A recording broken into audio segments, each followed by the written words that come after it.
All right, welcome everybody to the Dirty Shirts podcast. I'm Chili. I'm here with today's guest.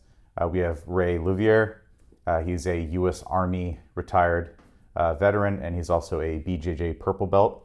And we just want to get together, have a conversation, and I hope you guys enjoy. All right, Ray, tell us a little bit about yourself. Well, you kind of gave me everything there is. My name is Ray. Yep. I'm a veteran of the United States Army. I served 6 years, one deployment to Iraq, and most recently got my purple belt in Jiu-Jitsu. Yes, sir. Congratulations. Thank you. Hell yeah. And I'm the father of 2 boys. Oh yeah. Cool. What did you do in the Army? I was in the infantry. Okay. Yep. And where'd you go to school at? For military? Yep. So I started for basic training at Fort Benning, Georgia. After that, I was stationed in Germany. Nice. And deployed out of there, went to Iraq, and finished up my time at Fort Lewis, Washington. Oh yeah, JBLM. That's my hometown. So, tell us a little bit about like that. First of all, how was it being stationed in Germany, and then maybe run us a little bit through your deployment. Germany was fun. I got over there. I was 18 years old. So as a young kid, suddenly I was able to drink. I had my own money. I had adult money, and it was just a party the whole time. It was a lot of fun. Met a lot of really good dudes out there, and I mean, I didn't have any bad experiences out there. Nothing bad to say at all. But from there, we deployed to Iraq. We knew it was coming. What year was it? We deployed in 2006. Okay. So we kind of knew everything was coming. There were still plenty of troops over there. We deployed. We went to Tal Afar, Iraq, and we were there for about 10 months. We took over a granary, and so we had this big, I don't know, it was maybe 30 acres granary set on it, and we kind of ran all our missions out of there. We were mechanized, so we had Bradleys, a few tanks from time to time, and we just lived in the sector. And occasionally we'd be able to go back to our main base. Like I said, we did that for about 10 months. Then we got pushed up to Ramadi, where we did another 4 months, and we just lived in this giant house. It had like 6 bedrooms, and out in the middle of the sector still. And then we would just run all our missions out of there. For that portion of it, we had more tank support, and I don't know how else to just describe it high level. It was just 30, 40 guys living in a house in the middle of Iraq, running missions out of there. Yeah. Yeah. Would you say that the area, the location, was it pretty hot, or was it something that kind of like fluctuated in time, or? So Tal Afar was a lot more hot. We definitely saw a lot more action out of there. A lot of either direct engagements or a lot more sporadic engagements, mortar fire, just random drive-bys of sorts. Tal Afar was a lot more hot. Ramadi, that was kind of the group before us, kind of was able to calm things down before we got there. So once we got to Ramadi, it was pretty chill for the most part. Virtually no action, maybe the occasional mortar round sometimes, but pretty low key. In fact, I'd say at times it was pretty boring. Yeah. Would you say that that time that you spent there, did you ever have those moments of thought where you're like, what am I doing here? Or were you just like, hey man, we're here to get a job, get it back? Yeah, I think when I first deployed, just maybe not knowing what I was expecting. Yeah. You hear a lot of stories from guys who've already been deployed, and you hear a lot of the exciting stories. So you think you're gonna, the plane's gonna land, and it's just chaos right out the gate. Yeah. And it's not that at all. You get there and you're like, what the fuck is this? Yeah. It's just hot and sandy and flies everywhere, and you're like, this sucks. Yeah. Did you think that the Army prepared you at that time, like for your training, your preparatory? Obviously, you're hearing people that have been there prior to you. Did you feel like you had that preparation mentally to go into that environment? Yeah, I feel like for the most part, I think you can only prepare someone for that to such a degree, right? You can prepare the training the best you can, and share similar experiences, but it's one of those things until you do it, Yes. you're not fully prepared. So I think I was as prepared as I could have been given the situation. Also, most of the guys in my platoon, we were young kids. Yeah. Right? We were all somewhere between the ages of 18 and 23. How old were you when you got to Iraq? When I got to Iraq, Yeah. I was 19. Yeah. So we were the same age. I got to Iraq in 19, just the year after. Yeah, so then I had just graduated high school, a year prior. Yeah. So the only real action I had before that was getting in a fight on the basketball court in 8th grade. Yeah. So, being prepared, I think I was as prepared as they could have made me. And then you get over there and you're so used to all these, war movies, combat stories, all this cool stuff that everyone's looking forward to a degree. And then you're just looking around and you're like, what the hell is this? This place sucks. Yeah. I spent most of my time on a base. Yeah. So like I had my time where I got outside the wire, right? And had to do a lot of it was recovery. Whenever we blow somebody up, it's like you had to go recover his stuff so no one else blows us up with it. So I'd go out there with the team and we'd go grab our stuff and come back. Or I'd have to go out and leave the perimeter to go get somebody and then bring him in and then escort him off. It was a pain in the ass doing that. I actually had this one job where I had to go get an Iraqi while we're getting fired at by other Iraqis and then bring him through the freaking maze, go past an Iraqi officer. I was somehow posted there. And then we go into like the scanning room or like checking what he's got on him. And I would take him straight to finance of all places. And they would give him a duffel bag full of cash. And then my job was to bring him back out and really let him go. And I always wondered for like the longest time, like, what the fuck is that? And it turned out it was because we were actually paying off a dude to not bomb us on the east side of the base. Yeah. And I was just like, this is hot garbage, man. Yeah. Like, but at the same time, I understand the point of it, right? Like less hits, maybe it is worth the money, right? But it was like a regular occurring thing. So my perspective on being out there versus yours, that's why I'm really excited to have you on here, because we kind of share that, because some people aren't going to get the same experiences. Some people are going to be out there on the ground, moving around, living in freaking granaries and houses, right? Sure. And then you got folks that get stationed at an actual hub. Like I was in Balad. Yeah. And so we took Balad over, and it was more to Reedaville. Like we got bombed like every second of the day, it seemed, for the time I was there. But like it's still a different perspective to give, because we have different people deploying for different reasons, right? We have MOSs, we got the AFSCs on the Air Force side, and we go there and we have a different job. We got people that fly, people on the ground, people that are deployed, in the water. And I'm thinking about like the preparation of today's military, right? Like when I mentioned this in a previous podcast, like for me, I felt like I was mentally prepared because I had the people that were being real with us. You had the exaggerators, like there's some dudes that like, they were extra, man. Sure. Like I had an MTI that he's talking about his deployment experience, and his famous line that like I'll never forget. He was in the middle of this crazy like PTSD rant. Like the guy had to get removed after a certain time, but like the guy was on this crazy rant, and he's like, "I've seen men killing babies, women killing babies, babies killing babies," and you're like, "What the fuck?" Like is this the most like ridiculous thing I've ever seen? Yeah. And heard. And then you like, you had the people that are like, "Dude, man, like when we're teaching you to low crawl, you need to freaking low crawl." And then he's telling the experience like, I think low crawl was one reason why I didn't get shot in the head. Yeah. And then you're like, okay, that's something I can real. Put in the memory bank, right? Yeah. And you're like, okay, that makes sense. Or they're talking about rollovers when you're in training and you're in the Humvee and you're on the 50 cal, and they're like, what happens when you roll over? Where's your exit plan? What are you doing? Check your battle buddy, those kind of things. But we were also told, at least I could speak from my perspective, right? And I'd like to hear from yours. For me, it was when you get there, right? That was like from basic training out to my first deployment a year later was like, dude, when you get there, because you're going, we're all going. Right. And so in my mindset, I was like, well, I'm going. Mm-hmm. And I knew that from the very beginning. So it wasn't like a secret to me.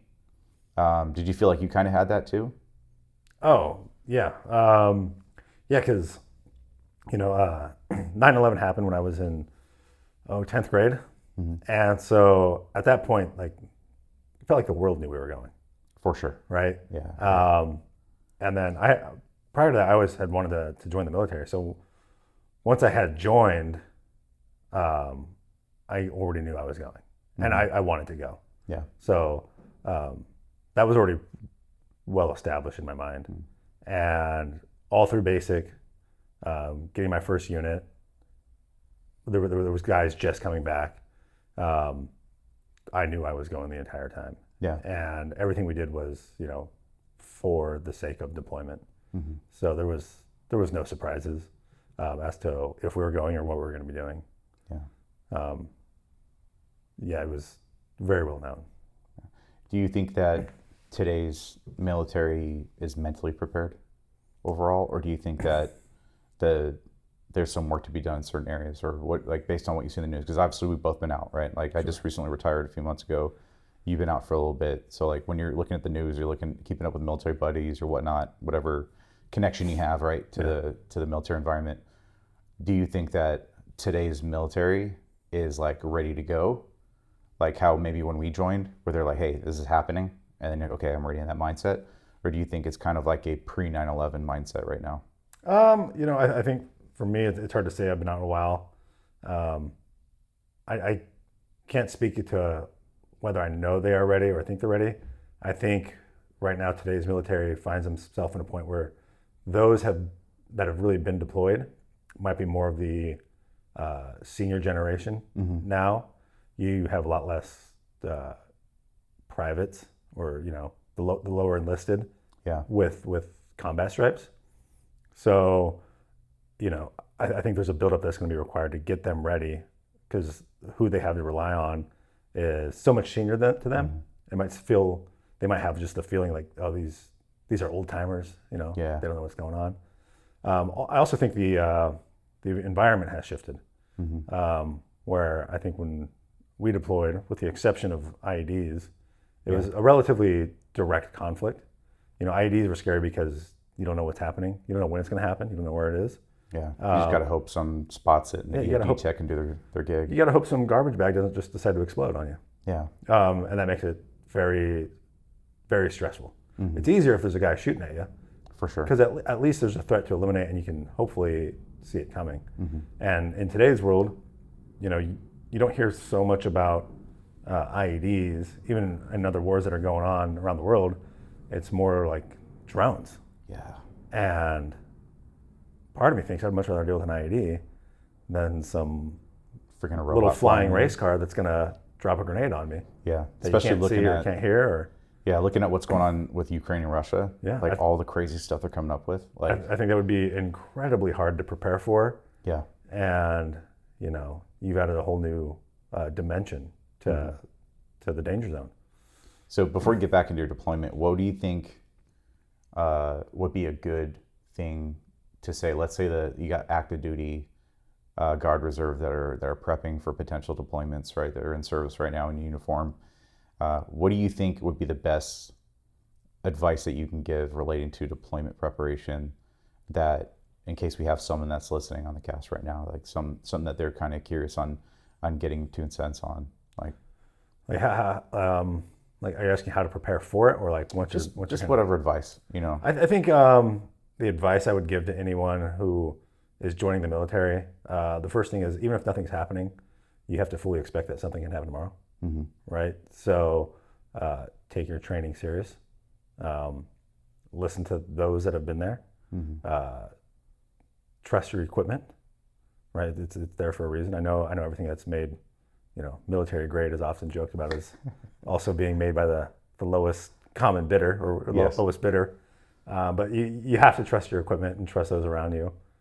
And I also think once you get there, you can't get complacent. Yeah. I think, I've been there when times were very dull, very uneventful, for a couple weeks on end. Everyone's just sitting around, waiting for the next thing to happen, and nothing happens. Mm-hmm. And it's very easy to become complacent and not be aware of your surroundings, just bitch about what's going on, and then that's when the enemy attacks, right? Yeah. So that's what I would give to anybody. Always expect you're going, and always expect something's going to happen. Mm-hmm. So I'm going to bring up the administration, not because I'm trying to get in a political conversation, because I hate that crap, but what I do want to highlight is you got Pete Hegseth, who's our Secretary of War. First of all, it's not Secretary of Defense anymore, right? Correct. We're back to a wartime entity, which is always nice. Yeah. He recently got in like a pissing contest with a congressman, and they're trying to argue that pronouns are important, and then you got this guy that's sitting here representing the military, right, under direct orders of the president, and he's going, dude, we're going back to standards. The standards are high. All ideologies, that garbage that didn't exist prior to, like the 9/11 generation, like those things we're getting rid of, and we're going back to basics. We're going back to training, back to preparation. Have you heard anything on that? And if you did, like, how does that make you feel as a veteran, looking at people that are now picking up the torch in our place? Like, how does that make you feel to see that you have an administration that's focusing more on the military mindset? My perspective on that is, first of all, I'm a pretty big proponent of, be whoever you want to be, live your life, what's ever going to make you happy. Sure. But with that, I think in a scenario where you're joining a fighting force, I don't think there's time for it. Yeah. I think being ready to engage the enemy is what's important, regardless of your political views, whatever pronouns or social stigmas or social situations you want to put into it. At the end of the day, it's me and you, and someone's trying to kill us both, and that's what's important. Yeah. I just don't think there's any room for it. As far as standards go, I think everyone should be fit and capable to the highest standard, because the enemy hopes you're weak. They hope you're soft. They hope you got the lowest score possible. That's what they want, and I don't want to be that guy. Yeah, and at the end of the day, too, like, it's no longer about you once you join the military. It is not. It is us. It is we, and a lot of folks, I think, over the last decade or so, have kind of gotten away with that, and that's all branches, because you see it all the time. Oh yeah. Like, we got social media, we got the news, and we're seeing people, like, they're more concerned about TikTok and all the bullshit. Like, I'm not trying to sound like an old fart or anything like that, but it's like, dude, when you're sitting there, and we're not that far removed, right? Like, the last major conflict we were both a part of. So we're not talking about, like, back in Nam, like, time frame where the world has really moved forward. Since then, there's a lot of development, a lot of change, and everything, technology introduced, right? We are pretty close to the last when things were hot. So, and plus we were in that. So if that's the case, and we're looking at today's society versus today's military, there's been too much blending, I think. Sure. And to your point about standards, and especially like what you said about the lowest score, like, dude, they want you to be the fat guy. Oh yeah. They want you to look like a bag of ass. They want you to be the individual, because at the end of the day, they could hopefully pick you and your buddies off as a result of that. So, yeah, I think that's really important. I'm glad you mentioned that. Going back to your deployment now, right? Like, so you're deployed, you're on ground, you're in country, you just got there. What was the biggest shock when you first got there, being a 19-year-old, maybe a year ago, so you're in high school, right? So a year from high school, you're downrange, and you step off the plane, and you're like, what was the first, like, what the hell kind of moment? Yeah, and this isn't an exciting thing. So I had just, I was much younger, so I finished high school, went to Germany, and I was in Germany just having the time of my life. It was just the best, right? So I essentially went from that life to Kuwait for initially, just to get there, ramp up, and then head to Iraq. And Kuwait was everything I expected it to be. It was, desert, camels, whatever. Stinky. A little stinky. Yeah. But we were there for a very short time. And then so we get to Iraq, and I remember getting off the plane and realizing there's no color. Everything is just sand colored. Yeah. Like, everything is a sand colored or a brown, right? The ground is, the buildings are, the cars have been so beat up by sand and dust. There's a brown, all the wildlife is brown. Like, everything's just this sandy brown color. Were you wearing DCUs? So when I deployed, they were just starting to phase in the ACUs. Okay. But only we had a partial issue of ACU, and then a partial issue of used DCUs. So we were given two uniforms of both.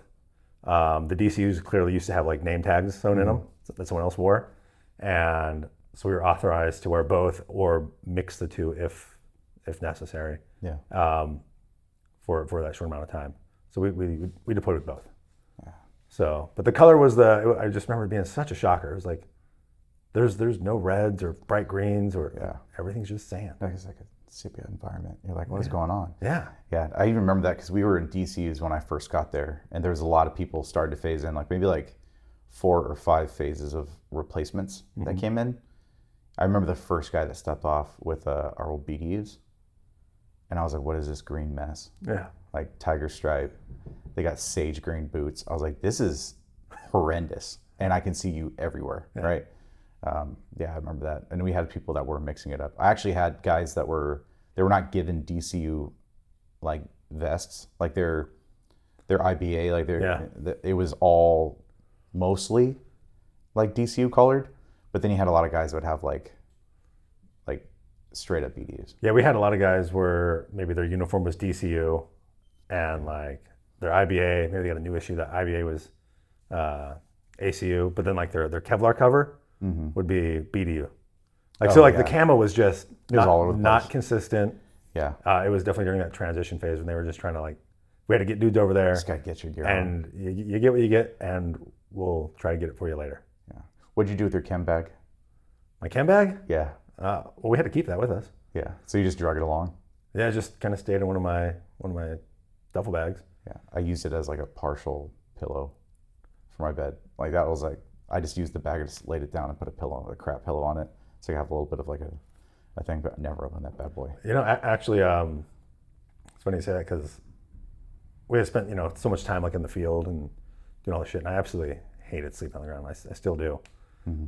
But I bought this. There was like this little pillow, and it was only like about a foot long, but maybe like 8 inches wide. Mm-hmm. And this little pillow I bought from the PX, and I carried that son of a bitch around with me everywhere. Like that became my little buddy.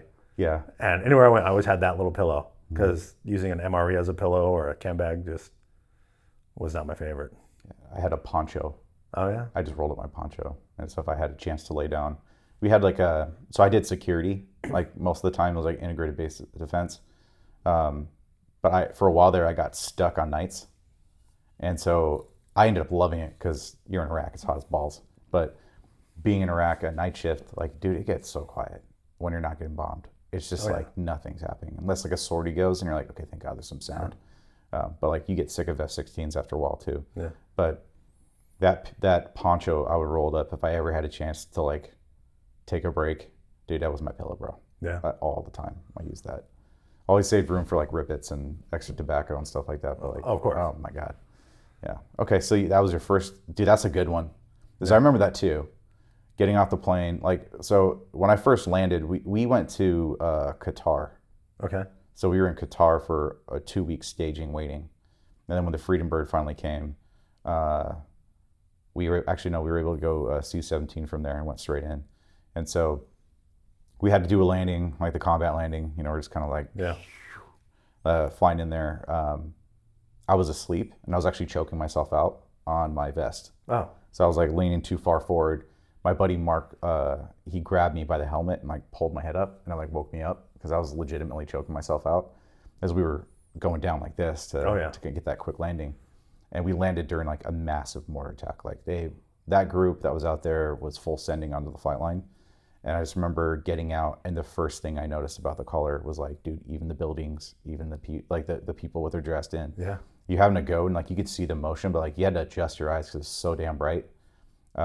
I was fumbling around because I couldn't find my freaking Wiley X or whatever they like issued us, and I was just like, dude, I don't have any lights, so I'm squinting.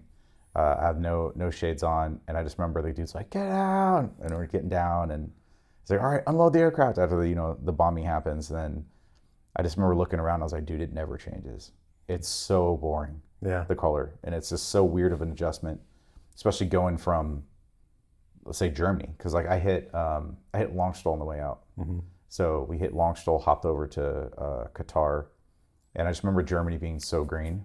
So I'm sure you had this, like, you're living in that environment. Then you get there and you switch like the color. It's almost like in a movie. Yeah. And you're just like, dude, it's like someone hit a filter. But outside of that first initial shock, what was probably the weirdest you can call it funny. Like, just what's one story that sticks out in your head that's like a memory bank moment for you from the deployment? So we'll start with like, let's go with crap first, like the worst that you could just think about top of your head that's just like, dude, deployment sucks. Like, what is your worst deployment sucks story? The worst deployment sucks story is definitely losing people. That has to be the worst. We occupied the little house for a little while, and we would run missions out of there. And what we would do is we'd break it up per squad. So like one squad they were on mission week, so they would just go out and do patrols or whatever was needed. The second squad was QRF, so if anything could happen. And the third squad was kind of like building maintenance, right? They handled chow, they handled all the just daily living duties, and they were kind of like second QRF. But we had our squad go out that was running patrols, and we ended up hearing an explosion. It wasn't too far away, like running distance, maybe, I don't know, 500 yards or so. And we started getting calls on the radio right away, something happening, and we didn't know if anyone was hurt, but from the sounds coming through the radio, we could tell like something was going down. So my squad was on QRF, so we throw it all on and we just started taking off running. We didn't have any vehicles with us. It was just basically light infantry. And we just go running. And when we get up to meet up with our other squad, they've already taken up a perimeter, but one of our guys had been hit by an IED. Or two of our guys, sorry. One was hit by an IED directly, and basically he was blown in half, and he didn't make it. Another one that was hit was one of the squad leaders had got hit in his arm and basically destroyed it for the most part, or at least what appeared to be. Luckily, our medic was a solid dude. He immediately started applying tourniquet, called in the 9-line medevac, was able to bring the chopper in while we all secured the place. So it was no additional gunfire. It was just that one IED. We never found the trigger man. And our squad leader, he was able to eventually recover. He still has his arm. It's still, from what I understand, relatively functional. He competes in CrossFit nowadays. So, I guess that's the good part of the story. But we did end up losing a guy, and it's those situations that make it tough. Yeah. It's those situations that make it real. And it reminds everyone, like, we're here for a job, and the realization that you may die is genuine. Yeah. I think about that kind of stuff with the folks that are getting ready to go. Like, there's a lot of folks that are just like, if a deployment happens, it happens. I heard about a deployment. I don't think I'll ever get one. And then all of a sudden we have the environment that we're in now, right? And then you have people that are going over. There's some folks that are starting to see just how real it really gets. But it is very much important. Like, you took the words out of my mouth. It's part of the job. And like, when people think about their oath, like, dude, like, you may die for your country one day. We don't know that, right? And you could be a Coast Guardsman. Yeah. You could be an airman, a Marine Corps representative, or you could be a soldier on the ground. And it doesn't matter what branch it is. You could be out on sea in the Navy. You're potentially going to be losing your life for your country, and it does get real, right? And that's why I'm glad that you're so open. You're willing to share that experience, because it does get that real. Sure. And there's so many people that need to know this. There's so many people there's some people that are prepared because they have the right mindset. They've seek the right mentors, and they have people, maybe family members and friends, and hopefully mentors in their own units, the old cats, like you mentioned, that can kind of like speak the realness of how it goes down, right? But once that does happen, you have to move on, right? You have to move forward. You do. Especially when you're downrange still. Yeah, and like we were talking about a couple minutes ago, it's, at the end of the day, nothing prepares you for that. Right. Until you've seen it, lived it.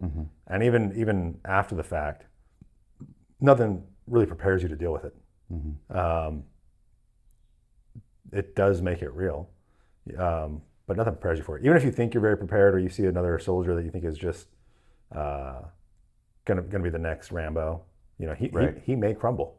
And maybe the kid that was the nerdy kid that you thought, would be a big nothing, he's going to be the one to rise up and handle the situation and take care of everybody else. So you never really know, and nothing can prepare you for that. But the most you can do is be as prepared as you possibly can for when that situation does come.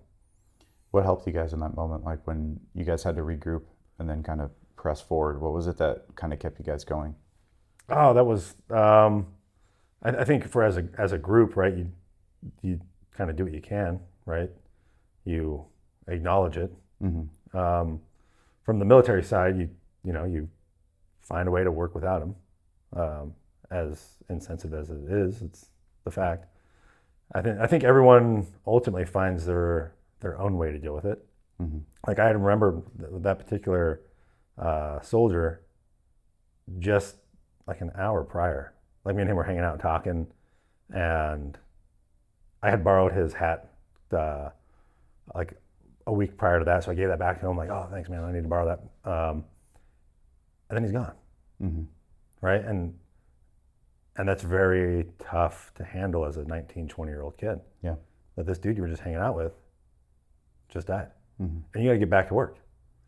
So, for me, I internalized a lot of it and became more to myself.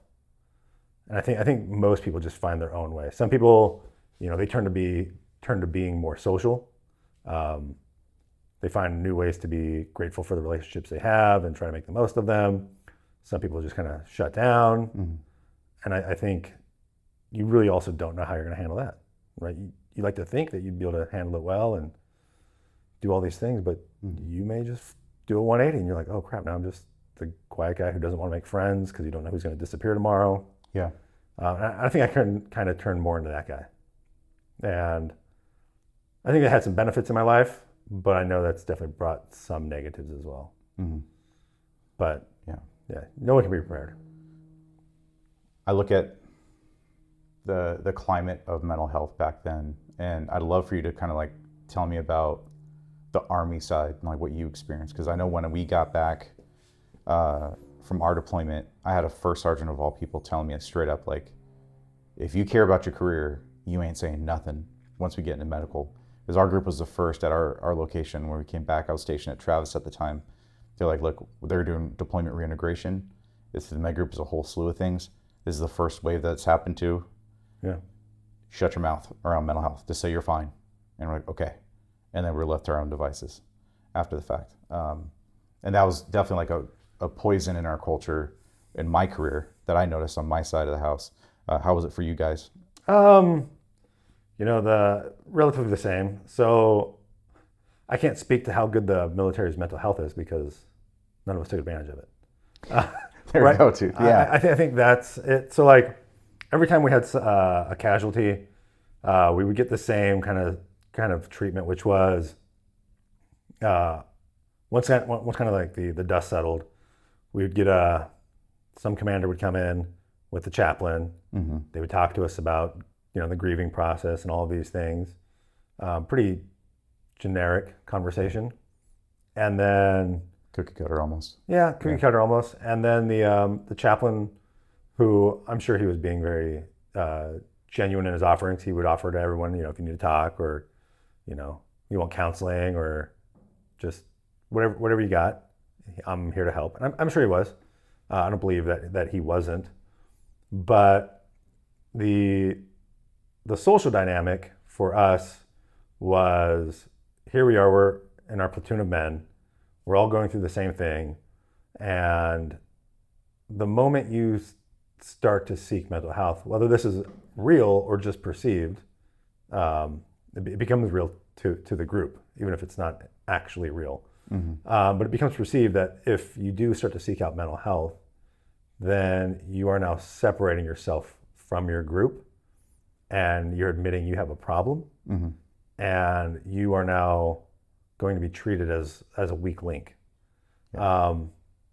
not to say you can't be trusted because you're an untrustworthy person, but because people don't know if you're just going to crack under pressure. And so most people just do the same thing, which is you say, I'm fine, and I don't need to talk to anybody.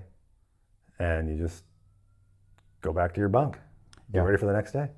So is there mental health quality good? I don't know. Yeah. No one used it. I can tell you there's definitely a stigma to using it.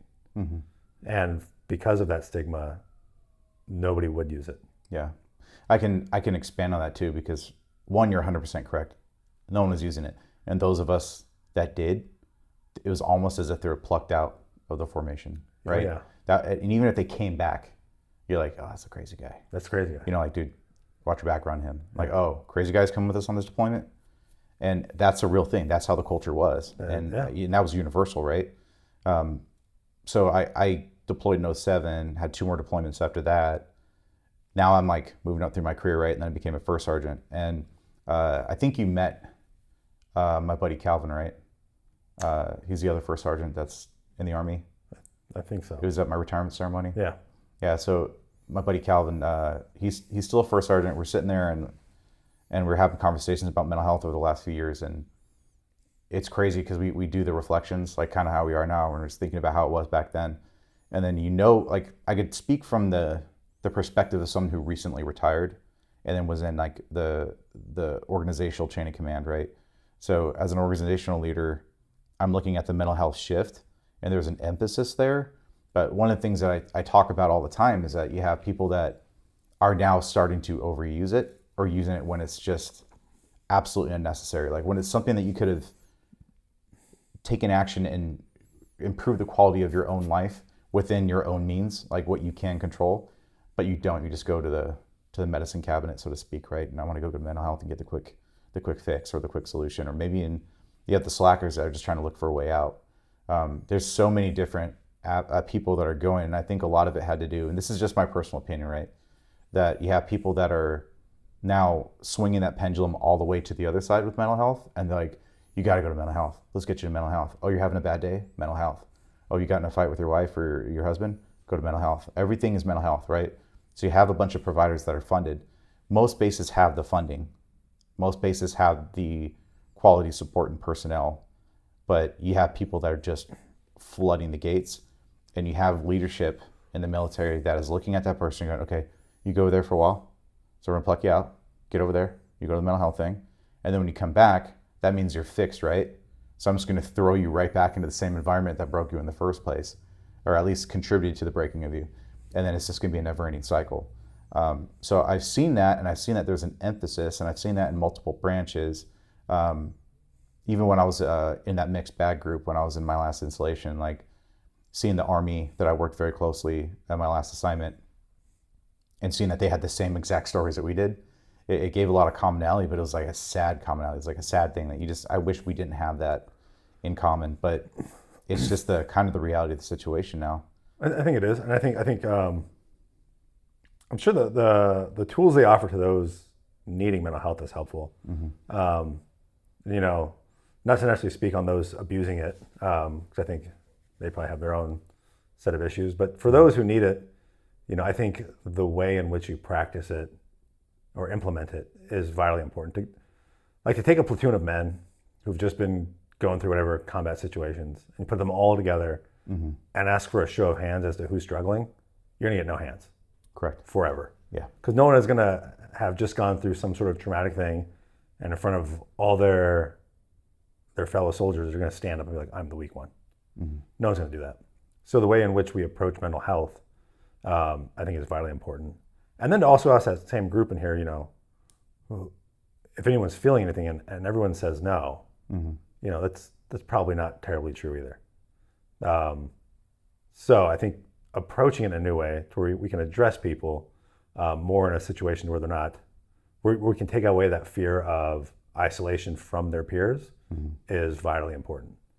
Because someone in there needs to talk about something, but chances are they don't also need to be ostracized or plucked out of that group. They can just be helped, but still be a part of what they do and who they're doing it with.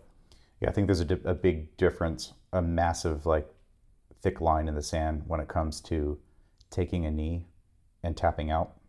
And when you have leadership that can lead, for one, like, actually recognize your people, take care of them, notice things, but you can't just rely on leadership in those environments either, because you have to be the one to be willing to step up. Like you said, like, you be the quiet, nerdy guy that you thought were going to be just a big pile of nothing. Yeah. And they end up being the one to step up, or maybe they're just the one that's going to go to you on the side and be like, dude, are you good? Yeah. Like, get it out now, and so that because if you're in that environment downrange and you have this awful thing that has happened and you all have experienced it together and it's affected you within your group, because this is your dude that just went down, let's say, you have to be able to still fulfill the military mission. Like, the operational part of you, like you said, the operational part is demanding that you find a way to move forward without that individual. However, we got to also stay together, and we got to keep strong. We got to watch each other's back, because now we're one less moving forward. Yeah. How are we going to take care of this? Because right now it's not like they have people on reserve. It's not a PES container. Right. We just pop out another soldier or troop that's going to fill that spot. And even then you have to gel again, right? You have to. So I know that was like pretty heavy, and I didn't bring you on here to, dissect like the bad parts of deployment, but I think it's a really, really important thing to speak on, especially if we have people that are having their listening ears on right now, and they're listening to this conversation and realizing that, okay, this is a reality that could potentially be mine. And so to not talk about that, I think, is kind of a disservice. But I was also curious to get your thoughts on the rest of the deployment and the other aspects of deployment. Like, what are, like, we're talking about like the mental health side and like what we do to stick together, but like, what was like one of your fondest memories about the men that you were beside, like the people that you were serving along with downrange? One of the fondest memories was, I don't know if I have a particular memory of that was my favorite. It was probably just the fact that we were so tight.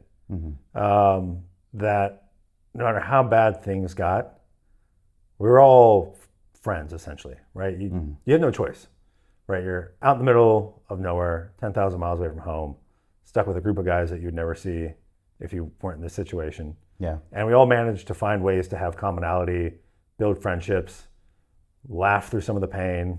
And I think that was probably the fondest part, is the fact that even though there's this guy who he's like the crocodile hunter out of Louisiana. Oh yeah. Right? He's just some hillbilly crazy man, and you guys would just hit it off and just have a great time. And everyone had something to offer to everyone else.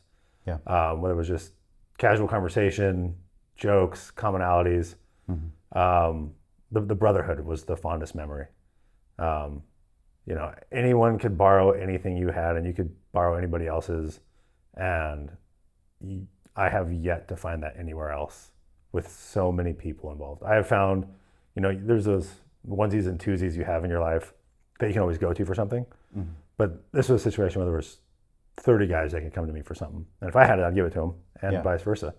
So just that ability to bond with so many people was the fondest part. Yeah, and I'm sure it got you through a whole lot as well as you guys continued through your deployment. You had a very extensive time out there, doing that much time in the first portion, then you forward deploy to Ramadi, you were saying, and you spent an additional 4 months. You need that brotherhood to get you through it. Oh, absolutely. Would you say that coming home from that deployment, that bond helped you on the transition back home? For me, I don't know. It was weird. I kind of went through a lot of my own mental health issues. And I started to internalize a lot of things and started to become really quiet. Kind of like maybe when you met me, right? I'm not known as the most. You're a pretty quiet guy when I first met you. I'm a pretty quiet guy. Yeah. And I didn't know how to handle a lot of my own emotions. And then once I got out and all those people that I was so used to being around were gone, then it seemed like all that burden became mine and mine alone. And I didn't know how to deal with it. So I actually started spending a lot of time, self-destruction is probably the wrong word. More like I would start to separate myself from those people. Yeah. And I would actually intentionally, to a degree, ruin the friendships just so I wouldn't have the emotional burden of them on my mind anymore. Not to say they're not my friends, but I didn't know how to deal with the idea that now it's just me and I must forget that part of my life. Yeah. And I struggled with that for many years. Yeah. It's kind of like putting yourself into a box and putting it on a shelf. You're just like, dude, I gotta find a way to cut this cord. Right. Yeah. I just became a drunk, like to be completely honest. Honestly, if it wasn't for Anne, I probably would have drunk myself to some kind of bodily damage. Like Sure. I was bad. But you know, when you're there and you find this massive change, it's something that's like very, very real, because for me that was my way of doing it. I don't know how it was for you. I don't know if you became like an angry person, like individually when you came back, but I had a lot of anger for stupid people because we didn't have time to be stupid when we we're downrange. And then the people that were being stupid, that were like potentially putting us in danger, those people were definitely separated from the pack. Sure. And it was very difficult to try to reel them into like the culture and the morale of the situation, because it was like me, I had like 30, 40 people that were my shift, so to speak, right? Because we had waves of people that would come in, we take over, and for this time to this time, plus probably 4 to 6 hours, because you're hurry up and wait all the time before you get picked up. You're only relying on yourselves. You don't see nobody. No. It's just you, and you're just hoping that everything goes well every day. And I look at like when I came back, I was like, dude, I just do not have the slightest bit of concern or patience for stupidity. And then I even came home and I started going back to work again after R&R, and I was like, everything here is stupid. Like I was so salty because I'm looking at people that either never deployed yet and they think they know everything. You got people that did deploy, but they had the same or similar experience or less of experience than you, but in regards to like danger or stress or anything like that, and they're acting like they're Captain America. Yeah. Like they think they're freaking General Patton, and you're like, dude, what are you doing? You know, those kind of people, that caused me to kind of separate myself as well. I'd like to think I'm a very social person. I wasn't before the military, but after Iraq, I remember thinking to myself, I was like, dude, like I just don't want to be that social unless I can relate to people. Like right. For me, I was like, if you meet the description of what I can stand, then I'll give you a shot. And it did take me a while to kind of get out of that, but yeah, I can relate to what you're saying about you just kind of like having to, because I did sabotage some friendships. Sure. I wish I didn't, but I'm definitely guilty of that myself. I did it, and for whatever reason we did it, right? And we have to find ways to move forward or to hopefully rebuild those meaningful relationships and then try to do better next time. I mean, like, what can we do? We're programmed to move on. Yeah. I think, you know, I did it because it seemed like that was easier to do than to deal with the weight of, at least in my mind, like having to worry about these people anymore. Mm-hmm. And it's crazy because, you know, you do all this stuff, you deploy with these people and you lose some people along the way, and, you know, everyone's got their own way of dealing with everything, and you serve out the rest of your time. And then for me, like, I PCS'd, right? So all these guys, we built this super strong bond with one of the guys. I went to basic with him. We were at our first unit together. We deployed it. Like one of the guys I had known for years, mm-hmm. and everyone's just super tight.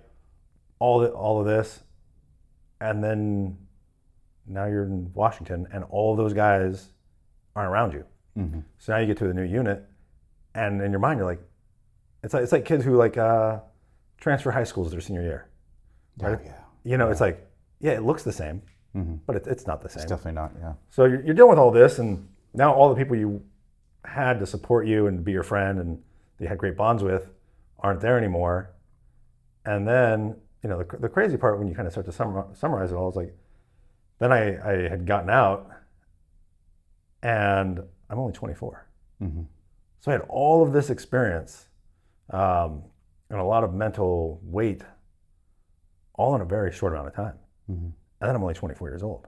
At 24 years old, most people probably, you know, still working at McDonald's, maybe just going to school, hopefully just finishing school. Like they're still kids in the eye of the world. Mm-hmm. Where if I had already, you know, seen my friends die. Yeah. And how is a 24-year-old supposed to know how to handle all of these emotions and all of these things, and now I got to go like get a job at Lowe's, doing some dumb shit. Yeah. Right, stacking sandbags or something. It's like, oh, this is silly. Yeah. I had a guy that I lost after deployment. So for me, the separation started when we got to the airport in Baltimore. Like, so we got back into the States, and we were in a massive group. It was like the people I was closest to. We all got to get somehow on the same chalk back home. And so it was all my closest buddies in one way. And literally we all land, and immediately like a quarter of them have to dip. And like, they're gone. Like we all rushed into the bathrooms when we first landed. Dudes were shaving really quick because like their next landing spot is home. There's family there with waving the flags and getting their loved ones. So they're like, dude, I got shaved real quick. And so we're like, you got a razor? No, run to that shop, grab a bunch of razors. Yeah. And I'm literally like helping dudes like shave to get them looking good. All right, dude, let me see. Yeah, you look like you're enough in regs. You're good. Yeah. So they're not gonna shit on you when you get back, but also like your wife's gonna want to smooch up on you when you get there, right? So, but then like after it's done, they're like, dude, can you clean this up for me? I'm like, yeah. They're like, all right, dude, take care. I gotta go. And then they're just gone. That's it. And that was it. And all but maybe 3 of them I have not seen since. Yeah. And it's been a long time now, right? That was 2007, and I have not seen all but maybe 3 people. Yeah. And so that's like, it's heartbreaking, but you're like, dude, this is the reality of the situation. And then even one of my buddies that came back to home station with me that I got really close with out there, he ends up shooting himself. Yeah. So it's like, going back again to that subject of like, I gotta face this new reality that I'm in. It's like, dude, sometimes it is easier just to shell up. And like, if I'm gonna start fresh, like I can't still be worried about these guys. Like once I lost that one buddy, I was like, okay. Like I was already like trying to find a way to figure out the fact that like, I just watched everyone dip out. Like it was like the end of Ocean's 11 when they're all at the fountains walking away. But like now I'm losing people. We're not even like in an environment to lose people anymore. And so, yeah, going back to that, I didn't have the experience that you did where like a few years later, you're out in the civilian world, but I just remember being alone. Yeah. In my mind, very alone. Even if there are people around, right? And you got supervisors, you got teammates that are still around. There's a very, very adamant or prominent like loneliness in my mind, because I was just like, dude, it's just not the same. It's crazy how you can go to that environment downrange, and that just becomes the whole world. And then when you come back to the world that you almost forgot, you're like, I put the whole world on pause, put my whole life on pause to do this thing. And then I'm back in my life. I'm like, which one is more, because for me, I struggle with what's more meaningful. Yeah. And that was really hard for me. Like I'm sure that contributed to like my first marriage ending. Like there's a lot of weird things that went on internally in my mind. But yeah, but so before moving on from being a 24-year-old, because I don't want to doom and gloom deployments. Sure. Right. And we touched on like the camaraderie, right, and the people and like the fond memories, right? But like, what is just like off the top of your head, what is something that's just so ridiculous, whether it's funny or inappropriate or something that you could just say that's just like the craziest thing that ever happened? Some of the fun stories. Yeah. All right, I'll shoot through 2 that come to mind. Okay. I'll just touch on them real quick. So actually, our very first mission, everyone's fucking juiced, right? Mm-hmm. We're all fucking can't wait to go out there and be heroes. Mm-hmm. We have a couple of Bradleys. We have a tank in support, and we're gonna go raid this house, right? We're all just fucking chomping at the bit, right? And it is, first of all, it's a bag of shit. Like we just look like a bunch of clowns out there. Yeah. It's the middle of the night, anyways. So for anyone who hasn't been there, at least where we were, the town is set up like, because every single house has a courtyard, right? And it's like a 6-foot tall concrete wall. So it's like the whole town looks like a bunch of cubicles, right? To where you just go past them and look for a doorway, left or right, and like that's your house. Mm-hmm. So we get out, we're pulling security, we're gonna take this tank and go just run these people over. So we take this tank, we drive right through their courtyard wall, just smash to pieces. We shove the main gun right into the front door, right? And then like bunch of us go running inside, just tearing the place apart, throw the family like in some back room, and we're looking for, guns and bombs and other bad things. And while we're all just like tearing it up, we get this call that we're in the wrong house.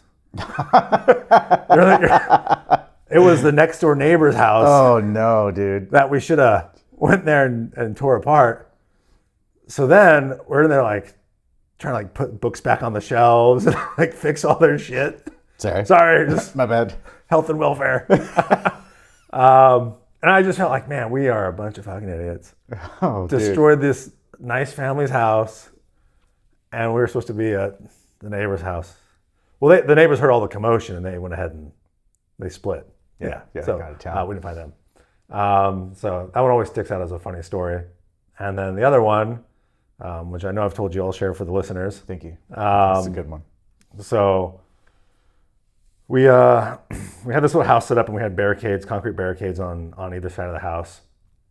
And so you couldn't go straight down the road. And just a little bit down from our house, it was like an L. The road was went in an L shape. And then you would follow down to where our place would be. So what they would do is every day they would bring these little track vehicles, they're called 113s, and they would drive up, and in the same spot in the bend of the L in the road, they would do a pivot steer, which is where the track doesn't go forward or backwards, and it would just kind of spin in a circle. Well, it's kind of like rototilling the ground. It just keeps making it softer and softer and softer. And they would deliver like mail and laundry and food and all this shit. But remember, there's courtyard walls on both sides. So like you have the road and then nothing. Like there's no sidewalk, no nothing. It's just walls. So keep that in mind. Now to kind of deviate, all the plumbing in all of these houses wasn't real plumbing. It was literally just from the inside of the house. It was the toilet, a pipe that ran directly out to the middle of the road or to the edge of the concrete wall. So they would shit. They would just dump water in it, and the turds would go out the pipe and land right in the street. Yeah. Well, so those track vehicles would sit there and they would spin every day to deliver what we had. And so it just created this big, soupy mud pit full of human waste. Yeah. And every time it would fill up, and they would drive into it and would kind of like, push it back out into the street. So one day we all go out there to go get our chow, and the food would come in mermites, which were like these little ice chest looking things. And we would just kind of create a line of people, and one person would grab it, hand it to the next, and we'd go right down the line. And so I'm not inside the vehicle grabbing them, but I'm on the ramp that is down, and I would hand it to the next guy. Well, I'm kind of on the ramp, so it's like, uneven. And someone hands it to me, and I just kind of lose my balance. And I'm like, oh no. And like, when you fall, like there's that point of when you're falling where there's no not falling. There's no, I'm going to stumble and catch myself. Yeah. It's like, I'm falling. This is happening. This is happening. Yeah. But I still have everyone's food in my hand, which I can't fall with everyone's food, right? That's going to be a bad day for me. Yeah. So as I'm falling, I throw this ice chest, this mermite, to one of my buddies. He catches it. And as I'm falling, I kind of I'm able to look behind me, but there's nowhere to go. Like I can't jump because there's a wall right there. Yeah. And I can't stop myself from falling. And the only thing directly behind me is this giant pool of human waste. It's just shit and piss and mud. Yeah. And I just go straight flat back, just right into it. And all my gear, all of me, I come out looking like the poop monster, dude. And I saved the food. Well, we're out in the middle of a sector. Yeah. And there's no running water. So I waddle back in into our little courtyard, just start cutting everything off. Throw the gear off, cut all my clothes off. Yeah. And a couple dudes stand over me with, all we had were cases of water bottles, just water bottles, showering me down, wiping it off the best I can. And then I used a big jug of Germex hand sanitizer, wiped it everywhere, and that was my cleanup. And I was just completely covered head to toe. It's so awful. Anything I could throw away, I threw away. Anything I absolutely had to keep, I tried to wash it off the best I could. Yep. But that was my shitty experience. It's got the doo-doo. Oh yeah. The doo-doo express, man. Yep. Oh God. You told me that story because I had one crap story from deployment, and I think we first shared the stories with each other like at the same time, same conversation. But like after I heard that story, I was like, that's number one. You got the gold medal. Yeah, that's not Like gold falling medal. into the lake of doo-doo, right? Like Yeah. we actually had like a literal lake of shit on the base. Yeah.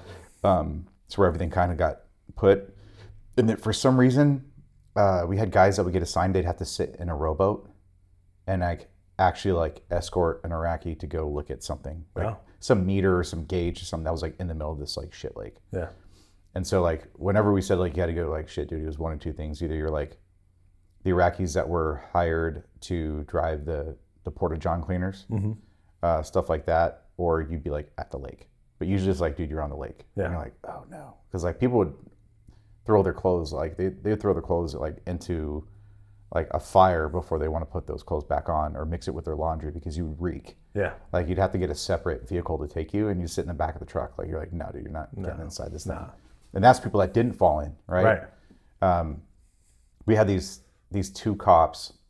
We were very fortunate because I wasn't in your environment, right? So I was just in like the long tin cans of like shelters, and then you'd have like 10 guys in one room, right? And it was just like these wooden 2x4 beds that people were like building, like the engineers would put together some bunk beds, and you just form up your spank tank, and that's what it is, right? Yeah. So in our room, we had these two defenders that were getting ready to leave. We were their replacements, and so we're like, okay. And they're like, hey, you can have everything that's here. We're not bringing it with us. And they're like, dude, if you want some workout stuff, like some creatine or whatever, we got it here. We have this big bottle of like super pump. Like, go ahead, man. You can have at it. We're like, all right, cool. So like, it was literally like my first week of being on shift. And my buddy Reyes and I, we both were like, hey man, we're both dragging ass. Let's just get some of the stuff in our system. We're like, all right, cool. So we like get the powder. We put it in. We put in like these 40s, like the 40s that they give us of water. Yeah. And then we just fill it up with water with another bottle and shake it up. And then we're like, okay, cool. Let's just chug this thing while we're heading over to do guard mount. And I remember during guard mount, I'd be like, I was like, all right. But I'm feeling like kind of like buzzed, a little bit like energy. And I'm like, well, I'm just going to go eat. Maybe my stomach will settle. And then like, I remember getting to dispatch. We had to go to dispatch to get our jobs. And then we just kind of filter out from there. And that's my post. And I remember sitting in dispatch and I was like, I'm gonna go out for a cigarette break. And my stomach's still bothering me. It's still like bubbling. I was like, dude, man, I feel like crap. And I remember going into the garbage like gazebo we had that had some benches in it that you'd smoke, like the smoke pit. I went in there and I'm like, I'm burning a cigarette. And I made it like 2 drags in. And I immediately had to put it out. And I was like, I gotta go. So I'm like, I'm going. And I had my full IBA at the time. So we had, you had your M9, you had your M16. So it wasn't even an M4, like things like dragging on the ground when at low ready, right? So I got my M4 or my M16, I got my M9 on my leg, I got my vest, helmet, and I got my backpack still strapped on because I didn't want to put it down. It was too much of a pain in the ass to like put it back on. So you just carry the weight of whatever you had. And I think we had 240 rounds because you had your M16 mags and then you had your M9 mags like wherever you could fit them. I can't remember how the kit was set up. But I remember trying to get that stuff off. And I'm like, I can't leave it outside because I'm going to get like a 15, dude. Like I'm going to get Article 15 if someone catches me with my gear off. So I'm like stripping it down in this disgusting Porta-John and I'm just letting it rip, dude. Because I got up because I let out what I thought was a fart. And it was not a fart. No, in fact, it was not. So I'm sitting there and I'm waddling over and I remember when I finally got my freaking pants off and I see like the catastrophe, like I see like the devastation. I'm like, oh my God. And I did the same thing. Like I used so much hand sanitizer to clean myself off. I used my knife, I cut off my underwear, and I'm a DCU, so everything like when you sweat, even on your forearms, like if you had a lot of tattoos, right? You could damn near see it like Yeah. translucently through it. I'm like, I'm gonna have to go commando, dude. Like, and this is the start of shift. They're not gonna bring me back to get some clean draws on, dude. Like, No. it's over. Like, Yeah. I'm going 16 hours like this. So I remember doing that, and I remember the sandflies were like biting at my crotch, Oh yeah. like during the shift, and I'm like, I'm getting bit in the nuts. There's no protective layer. I'm just getting bit up. So I remember talking about that story, and then you told me about your lake, and I was like, I'd rather shit my pants 9 times out of 10, like, than deal with falling into a lake of doo doo. Oh yeah. Like, It was bad. that's so gangster, man. What was it like when you were getting phone calls? Did you even have any opportunity to reach out to home when you were deployed? Yeah. So we would 'cause like I said, we lived out in the middle of the sector, and I forget how often it was like once a week, once every 2 weeks, something like that. We would get a chance to go back to the main base Okay. and make a phone call, get some real food, whatever you got to do. And so I would always, at the time, it was just like a trailer full of payphones essentially. Yep. And so I'd run over to the PX. I'd buy Like a pay card. a pay card, to be like, oh, you buy 1,000 minutes, but because you're so far away, it's really like 200 minutes. Yeah. So just choose through it super quick. And so I would always get a chance to call my wife or my dad or my sister, whoever wanted to call. Not regularly, but regularly enough to let them know that, I'm still doing all right. I remember those phone calls. I remember also getting out, like, people pulling rank on me. The first couple times I fell for it. I had a major or someone come up to me and they're like, Airman, move aside. And I'm like, yes, sir. And then they like jump the line and jump into the trailer. And I'm like, I just freaking did that. After a while, especially once you're there for a little bit, I was like, absolutely not. You can stay in line like everybody else. And because like my calls were important, right? Just like everybody else. But at least I'm waiting my turn. Like, don't screw me over, dude. No, I never had to experience any of that. Everyone was relatively. That's good. Like at the phone bank, there was no rank kind of thing. Yeah, I realized that. But I think just being so fresh, Yeah. being out there at first, I didn't really realize that. And I'm like, dude, no, we're all just people here now. Yeah, we're all just people wanting to call home. Yeah, so I quickly grew out of that. And I also discovered that like at the compound meant for the people doing security, like we had our own compound, they had a freaking morale phone. And I didn't notice that until like 4 months in. So I was like, I wasted all this money on these phone calls. But I found, and I don't know how it was for you, but for me, that was probably one of the worst parts about my deployment mentally. Like outside of like, I'm not talking about the traumatic things, right? I'm talking about just like being a deployed person. Yeah. That was one of the hardest things for me because I experienced the nervousness before I got a hold of them of getting bad news. And then when you get even good news or bad news, like there's nothing I can do about it. Yeah. Right. Unless it was like a Red Cross kind of situation. Sure. But like outside of like the inevitable like Red Cross message that could potentially happen, and it does happen when people are downrange. And I would dare say like the Red Cross is like one of the greatest organizations I've ever worked with, especially as a first sergeant, because I've gotten so many people home so fast. Yeah. Working with the Red Cross, those guys are like magicians. But being at home, like being at my unit, being downrange, and then getting those phone calls, and then I hang up, and that's all I think about. That was probably the most antagonizing for me, especially like as I started to like progress, and then like I'm marrying Ann, and then Evie was a baby when I deployed the third time, and so you get those phone calls, you hang up, and then you're like, oh, well, that was my quick connection to the world, and then now I'm back here, and I'm just gonna count the clock again until we finally get a call saying we're gonna get on a plane. So yeah, I always wondered about that. It's cool that you also got to experience the phone call thing, because I think a lot of people just don't realize how limited we were back in the day versus now. Like my first deployment was the payphones, if you got lucky to get in there. And then like you get your time, maybe I got a day off and I'm like, okay, I'm making a phone call today. And then you make it happen, right? Versus when I was in the CRG and I'm deploying with 80 dudes and it's just these 80 dudes, it's not a whole like number of units that are getting together at like a staging area or like a main hub. Having like a sat phone ready and like, hey, is anyone using a sat phone? No, go ahead. Yeah. You know, like Yeah. the difference in technology changes. The fact that like there's mobile comm, like you got comm that can like come and set up Wi-Fi. Yeah. Like when we set up Al Jaber to pull people out of Balad on my third deployment, I remember we set that sucker up, and then comm came and set up Wi-Fi, and I was like, "What do you mean we have Wi-Fi?" And like, dude, you have Wi-Fi. Connect to it. I'm like, Hell yeah. "Where's my phone at? Like, I haven't seen this thing." And like, get my phone. I'm outside of the tent, and I'm like, "I have freaking Wi-Fi, dude." Yeah. You know, being able to make a phone call that way, or like, you know, send a message. I'm like, dude, that's amazing. Yeah. So I think a lot of people have a lot of blessings to count going downrange now. But the counter to that is, like we talked about earlier, is like, dude, you got a whole different type of warfare. Like, thank God we have an advanced military. You know, like, even looking at today's conflict, it's like, dude, they just went in there and just blew stuff up. Yeah. And like, it's a lot more favorable than if we were just going to send people on the ground first before we start blowing up their stuff, right? Yeah. Now it's a lot more manageable. We can save a lot of lives on our end. But yeah, I had a lot of really good experiences, and I'm sure you had some that are memorable. Not all good, right?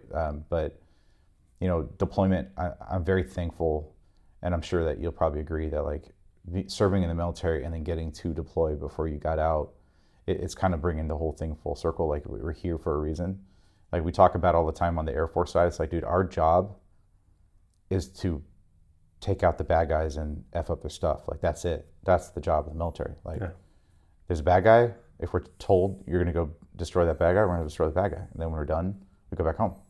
And yeah, there's a lot of people that don't get that experience, and I think it's kind of a shame. It doesn't even have to be in a hostile environment, just like to be able to get the opportunity to deploy and then experience something more, to see the machine fully working.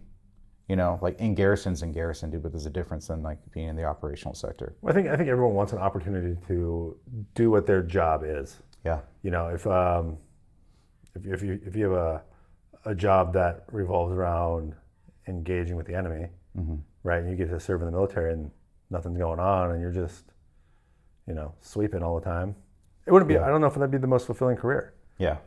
If your job is to support that, then I think you want the opportunity to do your job, which is to support that conflict. For sure.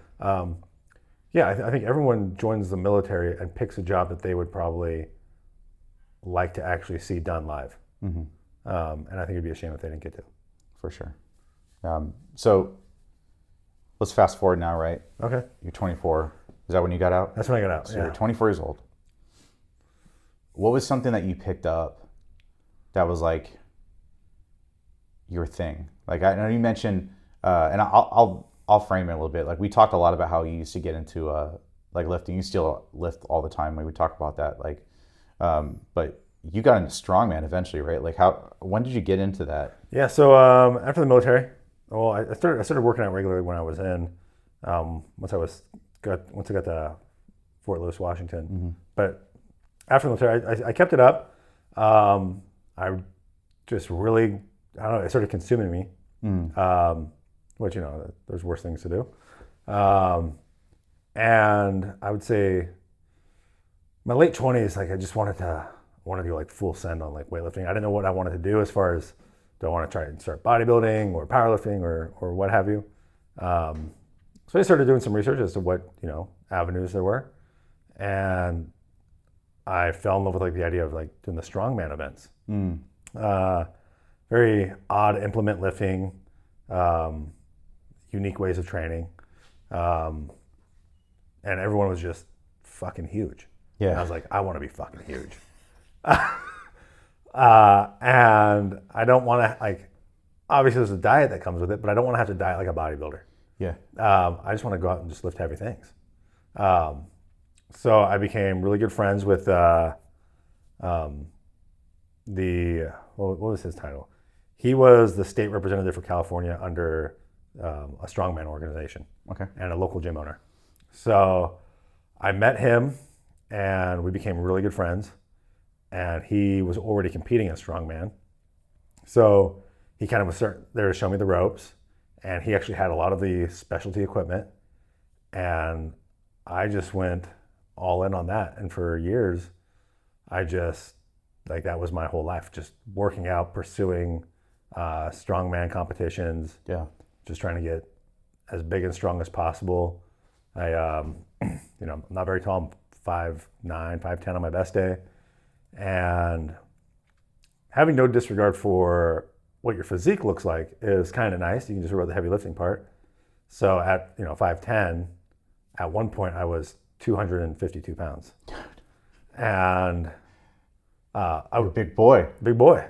Yeah. Being that strong was, I would say for me, it was so much fun. I just really enjoyed going in and lifting big weights, and it just brought a special joy to my heart.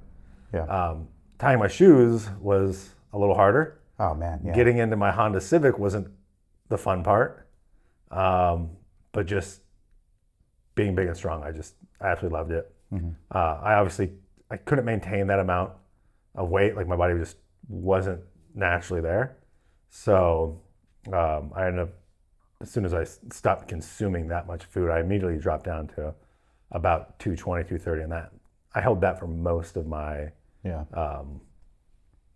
time and throughout my 30s. You were probably close to that weight-ish when I first met you, because you're still pretty big, right? Yeah. Yeah. When I met you in jiu-jitsu, you're a white belt. I think you're like a 2-stripe white belt. Yeah, I believe so. I think I was pushing over like mid 230. Okay. I didn't realize how big of a gut I had, and I didn't realize how much I let like the work part of it versus like I had a big imbalance at the time, and I obviously had to like change that because I just like got the first sergeant phone, but like I remember like sitting there and I remember seeing you and I was like, this dude is a freaking brick, because you weren't fat, you were just jacked, like you're just a big dude, and you're a quiet guy. Right, so like I remember seeing you and I was like, one, I knew you were a veteran the second I saw you. I don't know what it was, but I was like, this guy's a fat dude. Like, I don't know what it is. But I was like, all right, cool. I like this guy. But I was like, but I'm also like, not sure if I should talk to this guy. But before we get into like the whole jiu-jitsu thing, because I know you're not going to go off on jiu-jitsu, but like, what was the transition from strongman to jiu-jitsu? How did that happen? So yeah, I was still doing the strongman thing, and a little bit of a backstory. My buddy, the gym owner, one day I showed up to his place. He asked me to help him move some stuff after work, and he was in there working with someone else doing some tire flips, trying to help him with their technique. And I walk in there, right? I'm just getting off work. I'm not like ready to work out. Still wearing like work boots and all this kind of stuff. And he's like, all right, come over here and let's see if you can flip this. I'm like, okay. So I go over there. I flip the tire once, very big. I think it was 1,200 pounds. And then he's like, all right, do it again. So I go to do it again, and the second I felt the tire break contact with the ground, I tore my biceps. And that was pretty much the end of my strongman career. It was from injury.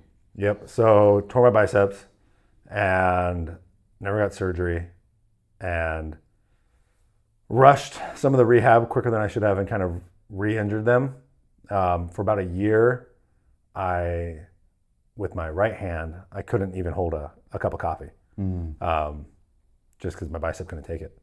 And ever since then, it was a hard pill to swallow, but I can't do that anymore. And I had to kind of find a new avenue of something that's going to keep me busy, healthy. So I can still lift weights, still do that. I can't do strongman lifts anymore, with the exception of a couple small things. Heavy bicep curls aren't in the picture anymore. But I can still do a lot of lifting, and I still do what I can, and I still bring me lots of joy. I just have to accept that part of me is over, and that's fine. But that was the main moment of transition in all of my. I got to find something else. I got to find something else, because I was just like, what would I do? I was almost like lost. Yeah. Because I had spent so much time and effort and energy into just pursuing that I was now homeless in that sense. Would you say that strongman for you was kind of like that next thing after the military that you just really poured into? Like, oh, for sure. Yeah, because I know a lot of veterans, I can speak for myself, like once you get done with that thing, you're like, what is the thing? And I was very fortunate to start when I was in the military with jiu-jitsu, but like, so you had strongman, that was your thing, and now you're going to jiu-jitsu eventually, but like what got you into jiu-jitsu? Yeah, so at the time, I knew nothing about martial arts of any kind. I, knew what I saw on TV and that was it. I was definitely the just stand up guy, right? Yeah, like just stand up. What are they doing on the ground? What are you doing? Knock the dude out. So, and right around at the same time, my older son was at that age in his childhood where it was like we were just finding what sports he liked, right? So we tried baseball and all of these things, and he's like, I want to try martial arts. I'm like, cool. There's a place down the road. I used to work with the owner, and he kind of had a mixed bag of martial arts. Like he wrestled, he's done some striking things, done a little bit of jiu-jitsu. So he kind of ran I don't want to say MMA, but a variety of martial arts through his school. Hodgepodge. So, a little hodgepodge. Yeah. So I took my son there, and my son enjoyed it. Well, my son would come up to me and he would say, like, hey, Dad, this kid is beating me. And I'm like, well, just do the thing you were taught, right? You were just taught the move, just do the move. And then you should be fine, right? It's just that simple. It's just that simple. And I didn't realize that, 1 + 2 doesn't always equal 3 in this situation. And he was trying to explain to me, it's not working. So in an effort to put myself in his shoes and try to get his perspective on why it's not working, I decided, you know what, I'm just going to go. And my buddy, he didn't have a great adult class at the time. He mainly had kids classes. I'm like, there's this Gracie Baja down the road. I'm just going to go sign up, learn some moves, do the moves, prove to my kid that, you try to do what you were taught and you'll be fine. So I call them up and they, have me come on in. And I was the gym shorts and t-shirt guy. Yep. Right? The uniform of the guy who knows nothing. And so I go in there and my wife was wildly against it. Super against it. She's like, hey, Ray, you're just going to get hurt. I'm like, I'll be fine. So I go in there, and for that particular class, I walked in there, and I'm the biggest guy there. And I'm like, oh, like this should be a breeze. An absolute breeze. Yeah. Like I knew for a fact that of that group that day, I was hands down the strongest person there. And so they teamed me up with this newer blue belt that weighed about 160 pounds. And I'm like, oh, this is gonna be easy. And for 5 minutes, this dude just beat the shit out of me. Yeah. And in my mind, like he has no right to beat me. Like I'm just too much bigger than he is. And he just tore me up. And at the end of the day, I rolled with I ended up rolling with one of the purple belts, got a black eye, just a big old shiner. Mm-hmm. And this is day one? This is day one. Nice. And right after my wife told me I'm going to get hurt, and I convinced her I wasn't going to. Perfect. So yeah, I get handled by this small blue belt. The purple belt, he's much larger, but he ended up giving me a purple or a black eye, and I fell in love with it. I'm like, this is awesome. Yeah. For one, all my preconceived notions of like I'm big, I should be able to fight, were immediately thrown away. Yeah. And I thought to myself, I am a victim if I don't know what I'm doing. Yeah. And I should probably learn this stuff. Yeah. Because I was just taught a move. I could not execute that move to save my life. Yeah. And then of course I went home, had this giant black eye. My wife's like, I knew you were gonna get hurt. I'm like, but it was so much fun. It was awesome though. It was awesome. And ironically, it was 2021, so it was kind of like in the middle of COVID still. So it was like impossible to get a gi. Yeah. And at Gracie, I had to get a Gracie gi. So they were like backlogged or couldn't get them or whatever. So I had to be shorts and t-shirt guy for about 3 months. Oh, wow. So that was super cool. But that was what led to my transition into focusing just on strength training. Yeah. Into jiu-jitsu. Yeah. I remember I met you. You were a helper coach at the time, like, monkey see, monkey do kind of a thing. Yeah. I got onto the mat and I remember I was like, you seem like a nice dude. And you seem like you got your stuff together. But like for me, I think that was the thing that freaked me out the most about everybody. It was like, because with day one, you were helper coaching for my kid's first class. So I didn't even get on the mat day one. Day two was no gi. So I was just a shorts and t-shirt guy, like a lot of people that are on the mat. And so I remember though looking at everyone in the gi, and I felt like I was out of place because I didn't have one. Yeah. And I think my first gi class, I had to borrow some gi top. I think so. But yeah, I got steamrolled my first day, and I was like, I have no idea. I'm a helpless baby child, you know. And I was hooked from that too. I definitely almost quit a few times because I was like, I don't know if I can actually handle this. Yeah. But I'm glad I didn't. And you've been like my number one training partner this whole time. Like, and it's been cool to hit these different milestones. We both just got our purple belts together. That was freaking amazing. Yeah. Do you feel that the journey has been full of those? Well, I already know the answer to this, but I would love for you to get into the weeds of it. Like, how do you feel about just starting out as a white belt and then maybe like from there to maybe, let's say, 3 to 4 stripes? How did you feel about the transition? Like, how was that journey for you? Just that initial. Yeah. We'll go white belt.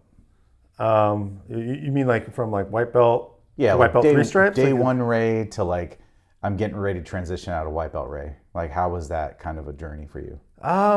You know, in the beginning, it's just you're just showing up and losing. Yeah. And it was difficult. I try to problem solve the best I can. Because I know a lot of people just get in the habit of, you know, I'm just going to show up, and like that's what they're told. Just show up, you'll be fine. But you know, for me that doesn't work. Like I need a little bit more than that. And you know, I think everyone in the beginning starts diving into all the YouTube rabbit holes and reading everything they can on jiu-jitsu, and I forget where it was, but you know, someone had said, you know, just survive. And I'm like, okay, well, what does that mean to me, right? So I would start to set like these micro goals. Yeah. Like I knew, like if I roll with this guy, he's going to win every time, but can I survive 10 seconds? Yeah. And then can I survive 15? And regardless of whatever happened in the matches, if I achieved my little goal, to me it was a win. For sure. Yeah. No matter how much after that, the rest of the match was terrible for me. As long as I met those little mile markers, I knew I was progressing. So definitely for the first half of white belt, it was a lot of micro goal setting. You know, there's no one's gonna give you a pat on the back for surviving 15 seconds versus 10 seconds. Sure. But internally, there was a huge party raging, right? That this badass dude couldn't get me for 5 more seconds. Yeah. Right. Yeah. And and that's how I was able to track my progress. And then I would say, you know, the transitioning through the tail end of white belt, I realized I know some things. I'm still terrible at most things, but like I'm not completely clueless.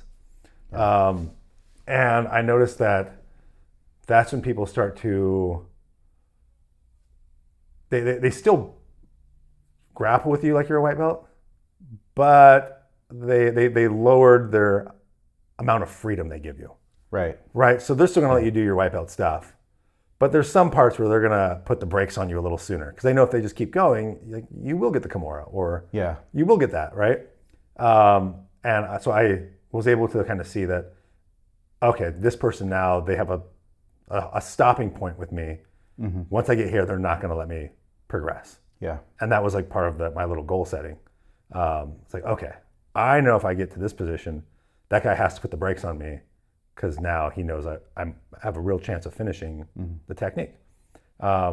So these mile markers is how I was able to visualize my whole path through white belt.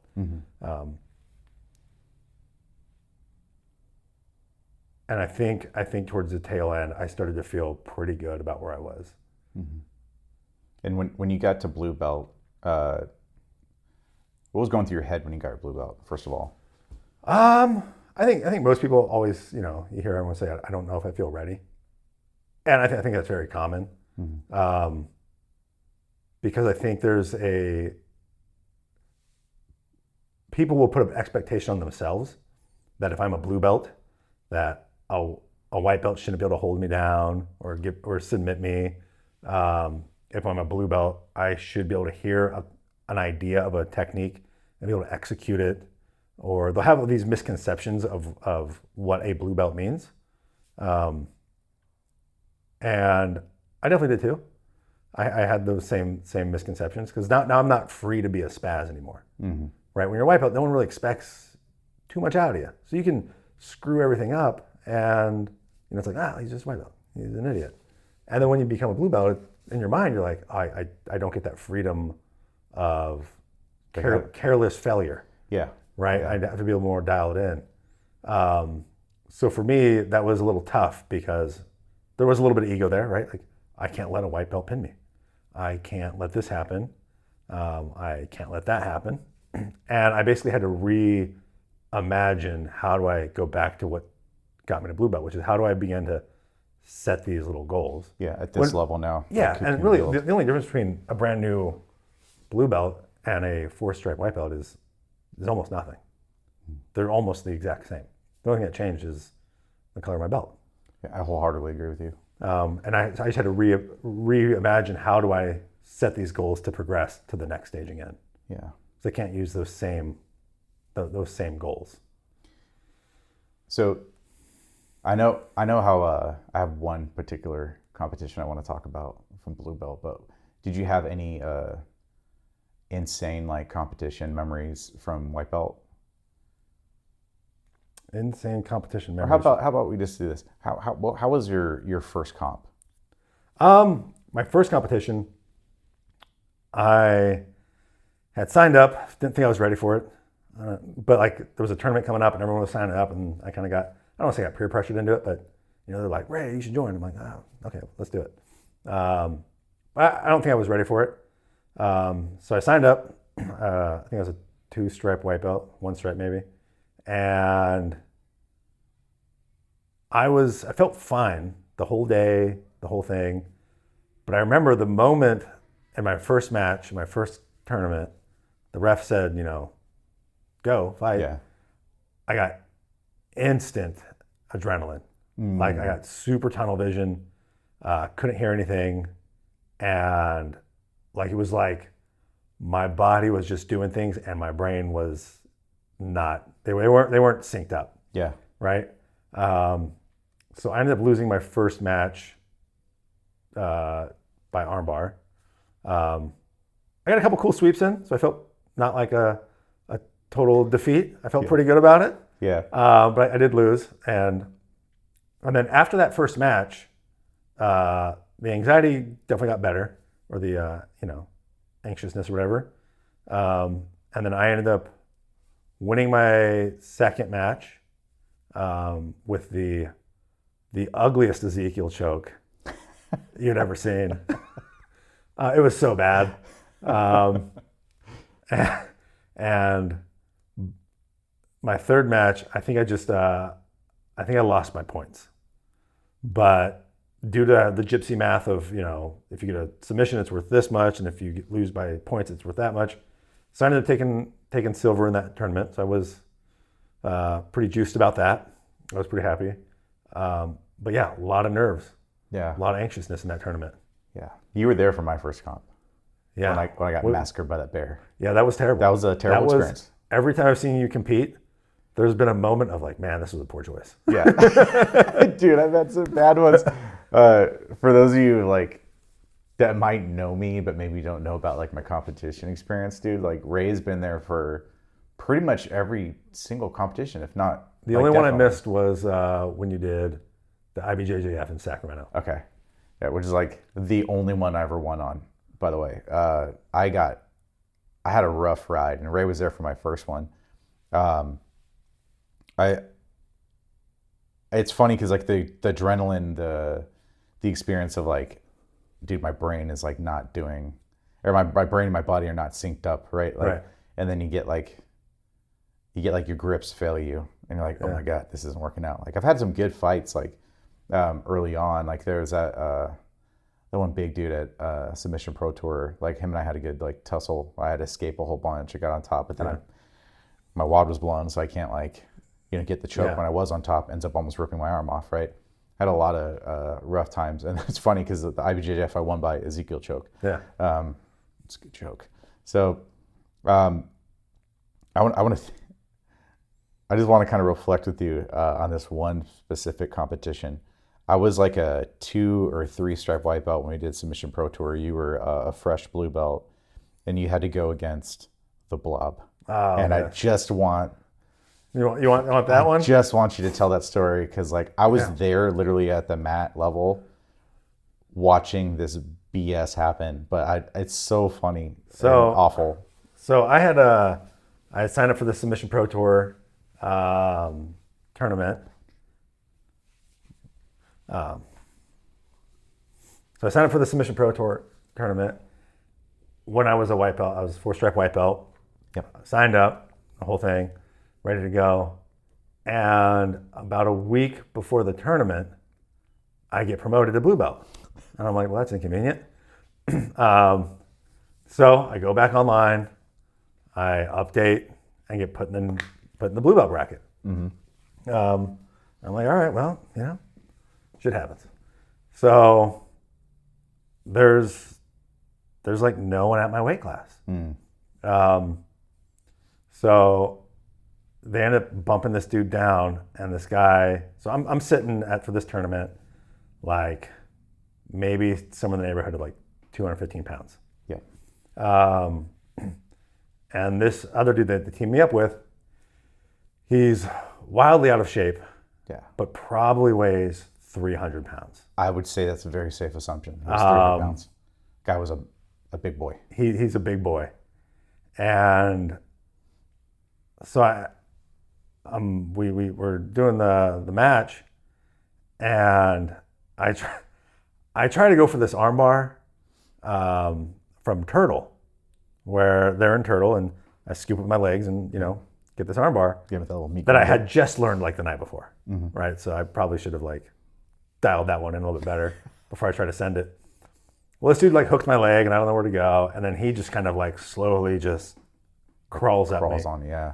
And now I'm under this behemoth. And he doesn't know what to do. No. He's clueless. Yeah. And he was so big, and like just so I would push on one part of his body, another part would come down. And it was just like, I can't get out of here. I have one coach that's yelling at me from the corner, but he knows I have bad hearing from the military. So another coach comes around to the other side of the mat. So now I got 2 coaches screaming to just like shrimp away. Yeah, get out of there. Just shrimp away. And I'm trying. Yeah. But he was just too much person. Yeah. And for about 4 minutes, it seemed like he's just sending this like bread cutter choke. And it's not choking me.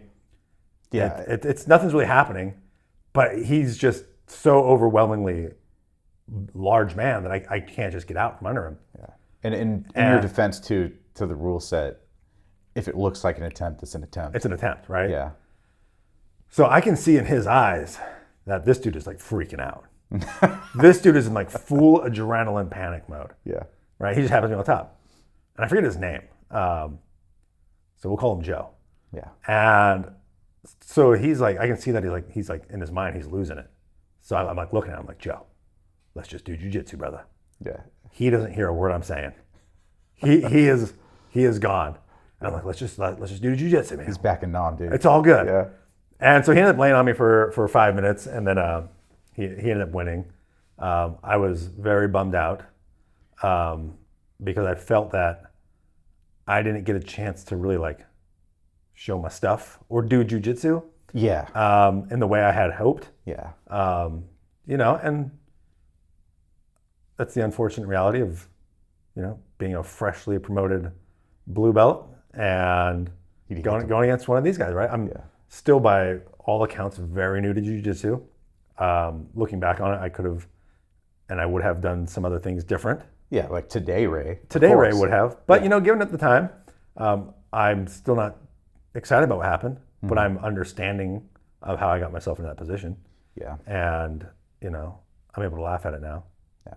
I've seen you through the years have some really good matches, and I see how you translate like your experience on the training mats and bring it into competition. And then there was even a point where like you had like a very cerebral focus on no-gi. Like you took a really big long look at no-gi where you kind of went off. You were learning a lot of things, especially leg systems. Like how was that time in because this is during blue belt.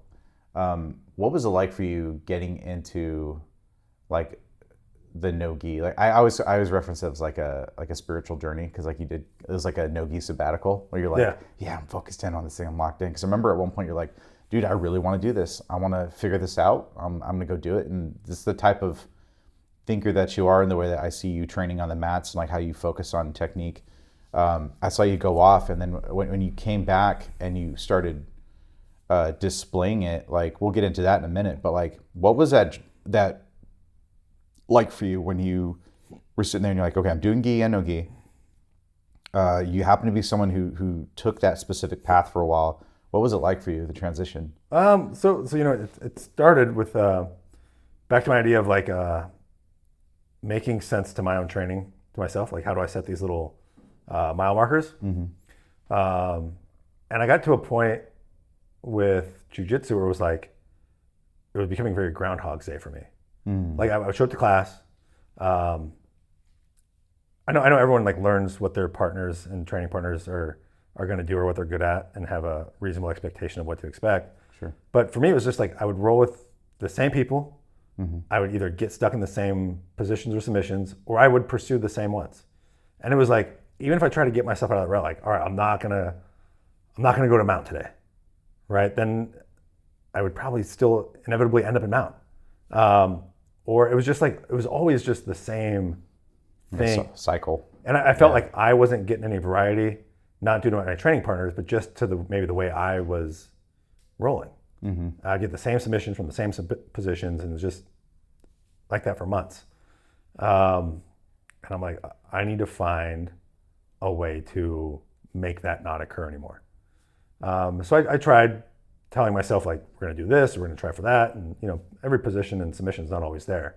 So having that game plan wasn't working out, because sometimes those options aren't available. So I'm like, okay, well, I got to find a new approach. So I'm like, all right, well, I'm just going to I'm going to start cross training, right? Start cross training a bunch. And that was my first attempt at managing my progress. Yeah. So as you know, like I would train anywhere that was like within an hour, and I would pick one day a week, and I would just go there, and I would train. And that was a lot of fun. I still kind of ran into the same thing though, because I wasn't changing. Yeah. Right. So it wasn't nobody else's problem. I would definitely see some new things, but I would still find myself doing the same things in the same positions, from top or bottom. So I'm like, okay. And then that's when me and you decided to try out a no-gi class. I'm like, let's just do some no-gi. Let's see what happens. Let's get a little weird. Yeah. And then you agreed, and we went and cross-trained. This is when we went with Ann. So for those that don't know, bro, you got to tell that story I tell it from mine. I'd love to hear from her perspective. So me and Jason decide that we're going to go cross-train out in Rockland. Yeah. And full intentions of doing gi, because it was a gi class, but the timing just worked out that you had the day available, I had the day available. We'll go hit this class, fully expecting gi. Your wife Ann jumps along. So I come to your house, we go out there, and we're just having a dandy time. Well, we show up, and apparently it was the only the killers show up day. Yeah. So, and they voted that they were going to do no-gi that day. Yeah. So we're like, oh, okay, we're doing no-gi. Yeah. And at this point, I know I had only done a couple of no-gi days, nothing really to speak of. Yeah. I don't know how much no-gi you had at that point, experience-wise. I had hardly any. Almost one day a week, maybe. So we dropped down to no-gi, and for about the next hour, we proceeded to get demolished. Oh, dude. We got our asses handed to us. It was so bad. Who was your first role? Like, what was your first role like when you went in there? I couldn't tell you. I don't remember who it was, but I just remember every roll I had, it was like all my grips were gone from being, normally doing gi. Mm-hmm. Half of my submissions are gone. Yeah. It's a lot quicker pace. You're not getting just held down Slippery. from a lapel. Yep. If you do get somewhere, people are slippery. There's not a lot of friction. Yep. And I remember while like some lady is balloon sweeping me, I'm looking over and you and Ann are just like getting strangled. Yeah, I'm getting like murdered. I'm like, man, we are just getting tore up here. Dude, I looked over and I saw this girl had you by the wrists and she had her feet on your hips. And anyone that knows Ray, like Ray doesn't always have to show emotionally. He's like, you're really good at like the poker face. Like I would want you, if all my money was getting put on a table, like on a card game, I want you to play for me. Sure. Because like you can just like shut down the facial expressions. But your whole face was chill except for your eyes were like popping out of your head because you're like, oh shit, like this is happening. Yeah. And I was just in the middle of getting beaten up by one of the professors. And he was just like playing with his food with me. Yeah. And I remember looking over and I saw you mid balloon sweep. And you had that oh shit look on your face. And I was just like, oh, man. Why did we do this, dude? Yeah, no, it was at the time it was like, man, we are just getting tore up. Yeah. And we did. We did. And then at the end of it, right, everyone was super nice about it. And yeah, they were great. Me, you, and Ann, I didn't bring extra clothes because I'm an idiot. So Jason's wife, Ann, she's like, I happen to have some extra clothes. So I'm like, what do you got? All right. So I put on his wife is substantially shorter. So I put on her sweatpants, which are like capris on me. Yes. And then I'm wearing one of her tops with a very deep V. Yes. So I'm wearing all women's clothes. You look like a gigolo.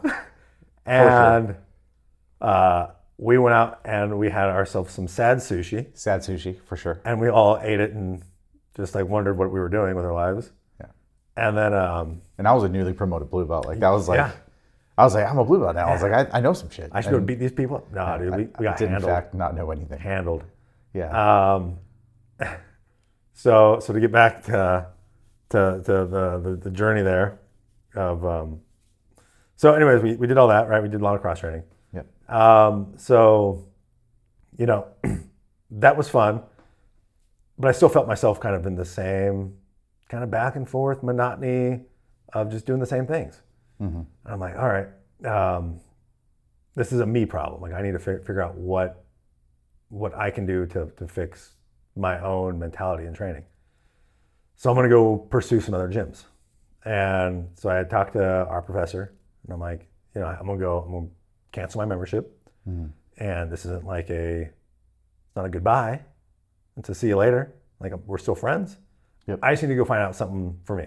Yeah. So I had gone to every single gym in the area. Yeah. Every single one. And I would go there for a couple months and then I would quit because maybe I was not getting what I needed. And then I signed up to this exclusive no-gi only gym. And they had a lot more leg locks. They had a lot more of the more modern techniques that you see nowadays. Like the mainstream. Like more mainstream. Yeah. They were seeing like they did like, a lot of, buggy chokes and all these kinds of things. And so I was going there and then I was also kind of getting a training from my brother, kind of virtually, more or less. And after talking with him, he's like, you really got to explore the leg game. He's like, I think that'll be good for you. I'm like, okay. So I'm like, okay, I'm going to just like abandon all upper body attacks as much as possible. Yeah. Right. If someone hands me a free wrist lock, I'm going to take it. Yeah. But I'm just going to abandon all upper body attacks for the most part. For sure. And I'm going to strictly focus on legs. Yeah. And right about that time, I was at that new gym. I was like training them, learning them, going through all of that. And I was like, I think this is it. I think this is what helped me break that mold of doing the same mold. Because now I get more of a complete jiu-jitsu in my mind. I get the upper body, I get the lower body. Learning the lower body it's all new. It's like starting over. Entanglements are different. How to hold someone down is different. There's so many options for attacks. And there's a whole defensive game that goes off of it. And I'm like, okay, I want to learn this. And I started to pick it up. I'm like, all right, I think I'm ready to go back to our school. So right when I was kind of really diving into it, picking it up, by no means a master at leg locks, but enough to be dangerous. I came back to our school, and by then, I think maybe 7 months had passed. Yeah, it was a little bit of time. It was a little bit of time. And I would still drop into our old school from time to time and just kind of cross training, see the old crew. Yep. And it was great because I could come in, I could work some stuff. Everyone's great. Everyone was excited to see me. There was no bad blood about doing what I did. So it made the experience for me that much better. Yeah. And when I would come back, everyone wanted to roll with me. They're like, dude, what do you got? Show me some new stuff. Yeah. Yeah. And it made it very interesting. For one, some of the stuff I learned, maybe some people hadn't seen it, so it gave me an opportunity to try it. It gave me an opportunity to share with my friends what I had been learning elsewhere. And so I eventually came back to where we're at now. And by then I had been dabbling in the leg game quite a bit more. And as soon as I brought that into the gym, everyone was very receptive to it. I think in the beginning, just because we didn't have a lot of it at the time, I was catching it a lot more than I otherwise probably should have. But I think, me doing that has brought a great value back to everybody else. Yeah. And I think it's brought a great value to myself in the sense of I now have a wider range of attacks, but also things I need to look out for. I don't get to just be silly with my legs anymore. Yeah. Because everyone else is learning them too. Yeah, it was really cool when you came back. Because I remember you came in and doing all this stuff, and it catches everyone's eye, obviously, because you were so focused on that for that period of time, and then it really brought something to the flavor of the gym. I think it was anyone in our gym would agree, from the top bottom or down to the bottom, is like, dude, this is like a whole nother part. Like, you think of it, this is half the human body now. Yeah. That's like, there's a big emphasis on there, and to have someone who's like taken a lot from great resources, especially like your brother. Like, I've met your brother and I've had him in your garage, like when he's come through, like showing me stuff. I'm just like, oh, no wonder. Like, this guy's a whiz, right? Yeah. But also at the same time, it's just like, dude, this is something to open up your aperture a bit. Not every gym has the ability to be that versed in certain areas. And like when you have people that contribute to the greater good of a gym, it brings not only the culture up, but it really does, increase like the arsenal, yeah. And practitioners. And I think the way you did it was like, you were just so optimistic. And I think it was such a good ad, and you came at a great time in our gym culture to do that. There was a lot of change going on, but it was all positive change. And you brought that in. I mean, our professors had you, hey man, you want to teach this to us? And it's become like something that we've really embraced, and it's something that a lot of people look forward to. I look forward to it too, because like I never focused on legs until you came back to the gym. Right. And it was just something that like I had zero confidence in. And then when we'd be rolling more, especially with you and me being training partners, like I was like, dude, I get to have firsthand experience now of what it's like to do this. And like now I'm like way more confident than I used to be. And it's nice to get caught by you particularly in like leg stuff, because then I could look at you and be like, dude, what am I doing wrong? And you can show me like, oh, you did this. Remember, like you do this with your knee, it brings the heel up. And I'm just like, got it. Yeah. And it just really did open up a lot of people's apertures. And I think it really created a huge positive impact in in our gym community. And now, you get the opportunity to show it to people, and everyone's well open to it. It's brought opportunities for where the gym's like, dude, how do we expand even further on this? So what do we do? Like, we get hooked up with, certain people, and they come through and they teach us even more stuff. And you're just like, dude, it really does feel like it gives us the opportunity to push through that wall, or not the wall, but more like the ceiling that we kind of create for ourselves, jiu-jitsu wise. And I just think it's been awesome, man. And a lot of this happened at blue belt. Like, would you say that blue belt versus white belt, you probably did the biggest amount of growing? I think in blue belt I did the most amount of growing. I mean, in terms of white belt, like you don't know anything, so everything is growth. Yeah. But at blue belt, like I felt like I knew enough to where it was like I knew enough to knew I wanted to pursue more. At least in the beginning, I didn't know what that more was. And then I felt like because I was able to break away from like just kind of like old habits and getting stuck in ruts, it allowed for even more growth and more opportunity. And then like me and you, the way we train, it's like now we can work on things and then start to dissect it, what worked, what didn't, why it didn't work. So I would say at blue belt, like I feel like for me, I saw the most amount of growth, and I think it's just been a benefit to everybody. Yeah.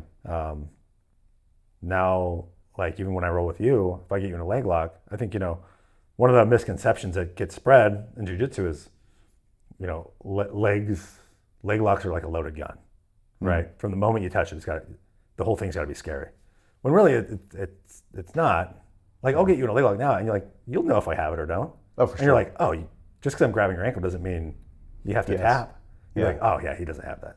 Yeah. Right. You're becoming more confident in it, or that happens with other people. Like I'll try and get them before they would tap right away because they were just scared of it. And now I'll get it and they'll be like, nah, he doesn't have it. Yeah. And then they can start to work their escapes or counters and even their offense, like they start throwing them. They start throwing for them. So it's not, I don't think it's this loaded gun that everyone thinks it is. And everyone can start to benefit from using it. And also just as they prepare for those higher belts, where people are for sure going to attack their legs, they can already kind of have an idea of what that other person's doing, what to expect.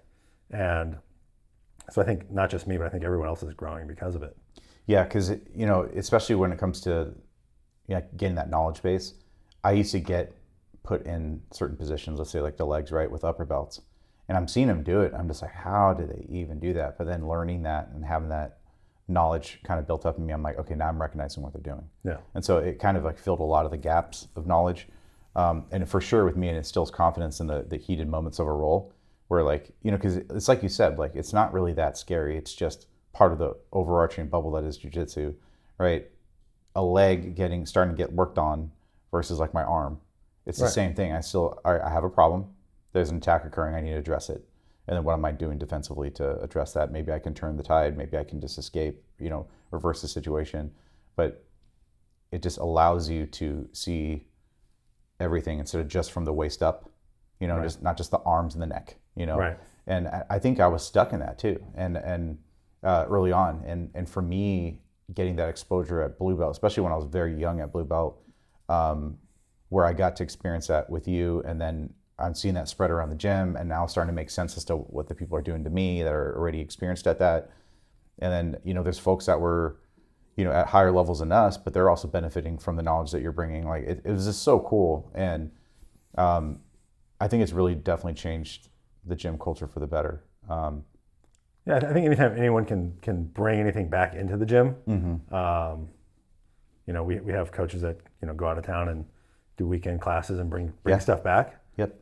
Anytime anyone can bring something back that our gym hasn't seen that we can work on, I think is always going to be an added benefit. Yeah. Regardless of what it is. For sure. Or how small it is. And I can testify that completely because I learned something from a gym in Tucson when I was cross training on vacation, and I come back and I literally taught a fundamentals class using the stuff from this Marcelo affiliate that I learned a couple of years back. So, and I know we got folks like Justin, the folks that we have that come in on certain days to teach. They're like, hey, I learned this from this, and I want to show it to you. And now it becomes like an actual jiu-jitsu culture, an actual jiu-jitsu community where people aren't worried about like, oh, if you learn that from them, I don't want to learn it. I'm glad our gym doesn't have that kind of an issue. But I'm also, I contribute also directly to the people that we have. Like we've lost a lot of people, but I think the people that have stayed strong and a lot of the people that we've had come into the gym, it's just kind of turning into this thing. It's consistently growing to where it's like where we want to train. And we still cross train, we still get it in, but like when we do, it's like, dude, oh, that was sick. I'm gonna bring that back. Yeah, I'm gonna try that out. And maybe someone sees that and like, dude, what was that? Oh, I learned this thing. You want to learn it? It's just so cool to see how people can take a little bit, of themselves and put into someone else, and maybe they'll do it in return. Like I talk a lot about our training method that you started with me. I'm so glad that we did, where you'd be like, hey man, I'm working on this position. Can we just today we're not going to roll. Let's just focus on technique. Like I'm going to put you in this position. And one that, obviously we can talk on is the camp position, for example, camp passing. You were like, hey, I'm working on this thing. I'm going to get you in this position. This is what it is. You showed me what it was. And for me, you were my first actual labeled exposure to what camp is. I'm sure I've been camped before, but when you started focusing on that one technique, you were like, hey, I'm going to do this. I'm going to put you here. Let's just work through it and try to figure it out. And then if I came up with something good, I'll tell you what I did. And for you, you did something that worked, you'd be like, this is what I did. And we just are showing each other on both sides of the coin in this one position. And I think you and I have leveled up a lot in that regard, because we're able to sit there and dissect something, and then not just for the sake of understanding it, we're trying to build on it, and we're trying to stump each other. And I've learned a great deal. How's that been for you, in regards to the way that we've been training? I think the idea of going into class and then always having these dog fights, it's fun, right? Sure. There's definitely a time for them, but I also believe that what's that? It's very cliche. Drillers make killers. Yeah. Right. Yeah. So it's dog fighting is awesome, but I feel like I don't learn as much by just trying to win a match in practice. So, like you're saying, me and you, we've decided what we're going to do is we're just going to, whatever you're working on or I'm working on, one of us will pick top or bottom, and we're going to, it's not like a positional round sparring or, where I'm going to hold you in side control. It could be. But for us, I think it's become a little bit more dynamic than that. Yeah. I'm going to do this technique. You just got to stop me or, reverse it or something, and we're just going right back to it. Yeah. Right back to it. And we're both going to go at a pace to where I'm trying to pass you, but we're going at a pace where it allows us both to stay analytical. Yes. And understand the position. Why or why isn't it working? Yeah. There's a narration almost that goes on where okay, this is where we were last time, so don't do that, remember? Yeah. And we do that for each other, and that's been super eye-opening. Yeah. So we're not going so slow that it's just going through the motions, and we're not going so fast that we can't retain it. Yeah. And it's definitely intentional what we're doing, but very intentional. Yeah. And then every day, we'll switch top and bottom, or maybe if I'm just doing really well on top that day, then I'll go to bottom and let you start working the top side. I feel that has given me huge improvements, because I've been able to see what's working and what's not at a higher pace match, and immediately talking with you about it. Then it's not like I have maybe I'm able to do something, and because you're just so unaware of it, I can get away with it by doing it sloppy, right? So now because I told you exactly what I'm going for, I have to do it correctly. Yeah. Because the sloppy way is not going to work because you already know what it is. Mm-hmm. And I think that's helped me grow tremendously. Yeah. And I think it's done the same for you, because now some of the things I do, you're already savvy to it, and you're like, oh, not today. Oh yeah. And that happens. And then when you see someone else trying the same thing that I've been drilling with you, we had a guy that just did that, recent blue belt promoting. He tried camping on me last week, and I was like, get that weak shit out of here. And not as an insult to him. It was just it was a laughing moment, because he's like, what do you mean? I was like, oh, I literally trained this position with Ray. And he's like, well, damn. I've been doing this every day. Yeah. And I was able to then be like, what Ray does here that helped isolate me is he does this. Yeah. And he's like, okay, sick. I'm like, now go do it to somebody else. Yeah. Because I'm like, I want you to be really good at this too. And I got 2 guys to train this position with. And yeah. I think another thing we do that does suck, and everyone should go through this if they haven't been doing this, is you start where you suck the most. Yeah. And you just face the fire. For me, going in half guard was the first time I really started going where it sucked, because I would just hang on to people. I would just squeeze my legs and lock my ankles and maybe even go as deep as trying to set up a triangle on someone's leg, and I'm like, I'm just going to hold them for dear life and figure it out. And learning that there's a game that produces so many things you can do at a half guard. I only did that because when I realized that was one of the weakest parts of my game, I had to focus in on that. And even for you, you'd be like, hey, I'm going to start on bottom in said position. and that's where we're going to start from on this round, and we'll reset. I'm like, okay. Yeah. And then we would just do that, and we would share where we're most vulnerable, get into that position, and be like, now we're going to figure this crap out together. And if it's something that you were better at, you share it with me. I share it with you, because at the end of the day, we get to be having a better chess game when we're going live.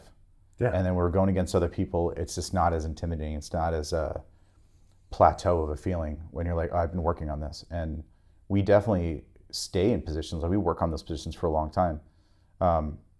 You used to work open guard constantly. And I would study you doing it because I knew you're better than me. And then you would give me the tips. And I think that's what really makes like a strong gym culture, is like we're willing to share the things to make each other better. Because at the end of the day, like, it's good that like I know how to pass and you know how to hold your guard. But like, if I can show you how I pass better, or I can show you what I'm doing to stop you from passing, then like you said, we both know what's happening here. Now let's see who can do it better. And if you suck at it, I'm going to help you. If I'm better, like, vice versa. And it's really helped us to level up. And I think it's really prepared us to where we're at now. We're both purple belts. We've been purple belts for better part of a week. Like, that's one of the reasons why I wanted to do this episode with you, because it was kind of a perfect time to do the podcast. Now that we have like a fresh new chapter, right, that we're in jiu-jitsu. And I also wanted to share your journey. I want to continue to share people's journeys in jiu-jitsu as well, because there are a lot of white belts that are out there, and a lot of them go through the same questions. I've had people ask me like, when is a good time to quit, or when is a good time to know that like this ain't for me? And it's like, dude, just stick it out, because we also were feeling the same way as you. We were also the guy that was getting thrashed. Like, you said it, and I couldn't say any better. It's like, dude, you spend most of the time at white belt getting your ass kicked. It's just part of the journey. Like, there's a bigger fish at every level, and they're using you as to snack on before the main course, and it is what it is. You're going to be someone's rest round. It's how it is. And you're going to be the guy that someone experiments the cool new thing on and gets better at, and they can go, okay, yeah, now I got that. Now I'm going to go here and try it with someone that's more my level. And like, yeah, I felt that, and I've also done that. Yeah, I think people have to, and I'm just, I was speaking from my own experience. I think people have to find a way to analyze their own training. Yes. Figure out what is stopping them from maybe pursuing what they want to pursue. Figure out what's stopping them from getting better. And a lot of times it's simple. It's like something that stops a lot of people is the fear of getting smashed. Mm-hmm. If I'm going to be trying a new technique, I'm going to be terrible at it. So I'm going to fail at it, right? And the biggest punishment I can receive for failing a technique is I get smashed for 5 minutes. Oh yeah. So if that's as bad as it gets for me, then I can't be scared. Like, I can't be scared of that. Mm-hmm. I have to be willing to put myself in a terrible position in an attempt to try something that I want to learn. Yeah. And then eventually you only get smashed for 4 minutes, and then 3 minutes, mm-hmm. right?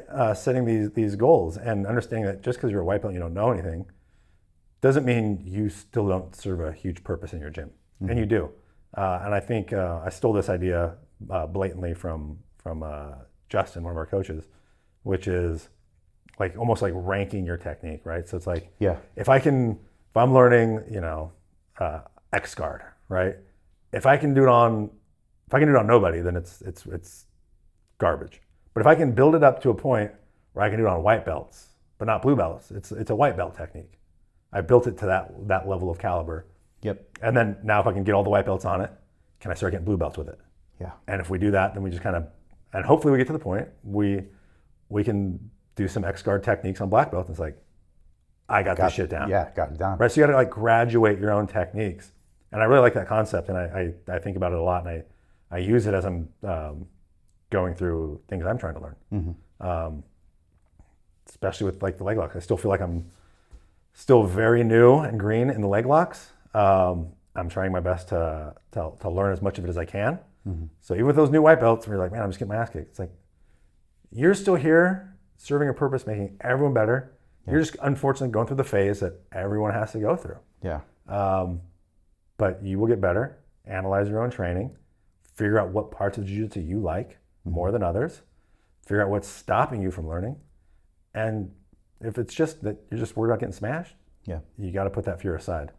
Yeah, and work on your defense. Work on your defense. You're a white belt, man. Like, your only job is to survive. No one is expecting you to go and tap out a freaking upper belt. Like, no one's expecting you to go 100%. Like, when we give you those of us have been around for a little bit longer than you. Like, we're trying to save you the grief of what we went through, because not everyone has a clean slate, and not everyone's BJ Penn. Right. Right, where they're just this disgusting prodigy that comes through and wipes the floor and becomes a black belt in 3.5 years.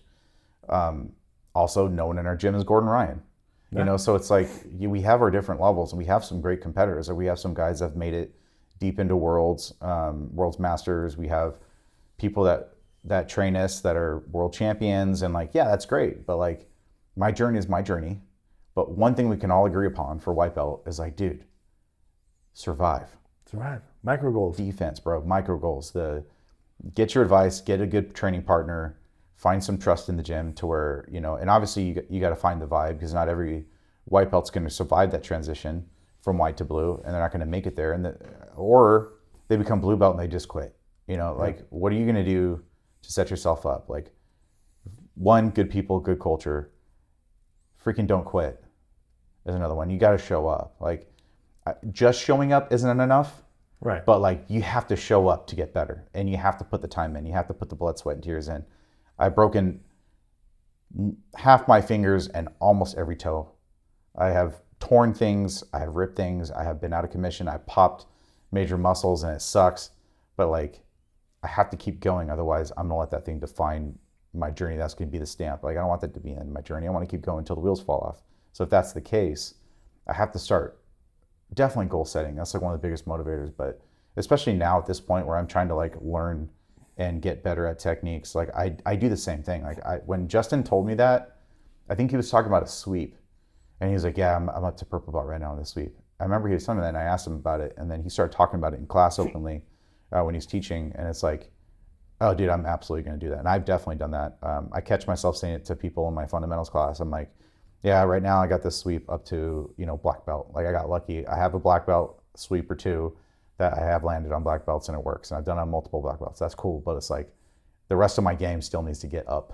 Yeah. So I'm going to continue to go. I'm not going to be like, victory, I've climbed Mount Everest. Like, dude, it always goes. And we talk about all the time that like, you're going to learn you're going to forget so much more than you retain in jiu-jitsu. Like, you might find yourself not touching a technique for a year, maybe more, and then all of a sudden you're like, oh, I forgot about that. Like, yeah. I learned something in a morning class like a couple weeks ago that I haven't touched in so long, and then learning that from Alex in the morning class, I was like, oh, duh. And I think back to it, I'm like, I could have done so much better in this one, area of my game, and now I start doing that again, and I'm like, oh, okay, I'm getting better, and I might slide downhill a little bit, or I'll feel like I am stuck in the plateau, and to the point of what your journey is defined as. It's like, you have made such a good process, a good practice of, when you're stuck in your gut and in your rut, you shift and you start to find creative ways to keep pressing forward. And I think that's been like really awesome to watch in your journey, and it's helped me in mine and many others. And now that we're at the next level of the journey, and it's another chapter, it's like, dude, it doesn't stop here. So we got to keep going. We got to keep finding ways. But I'm glad that I was able to get you on here for that. Not just for the jiu-jitsu talk. I think it's really important too, especially with like the overall feel of what this podcast is meant for. Like, I want to get more veterans on here. I don't want it to be only veterans, but like, it's really important to talk about that as well, because I have a bleeding heart for the veteran community still. And there's so many of us out there, and it's cool that like, I have brothers like you that we get to get tight in jiu-jitsu, but like, we start to learn more about each other, and then we can have some kind of commonality and shared experience in jiu-jitsu, or in our veteran experience, and then we're bringing that into the jiu-jitsu game. We have a lot of veterans. We got a lot of law enforcement, first responders. We got a lot of fire dogs and medics too. So it's like, to be able to share our life experiences, to be able to have this platform just to talk about the stuff, right?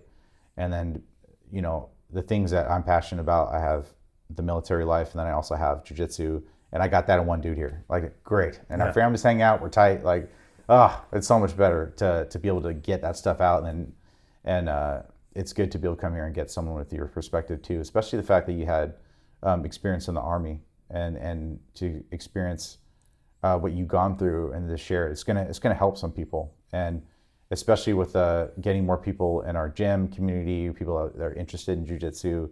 We also are ambassadors together for OVN. Yeah.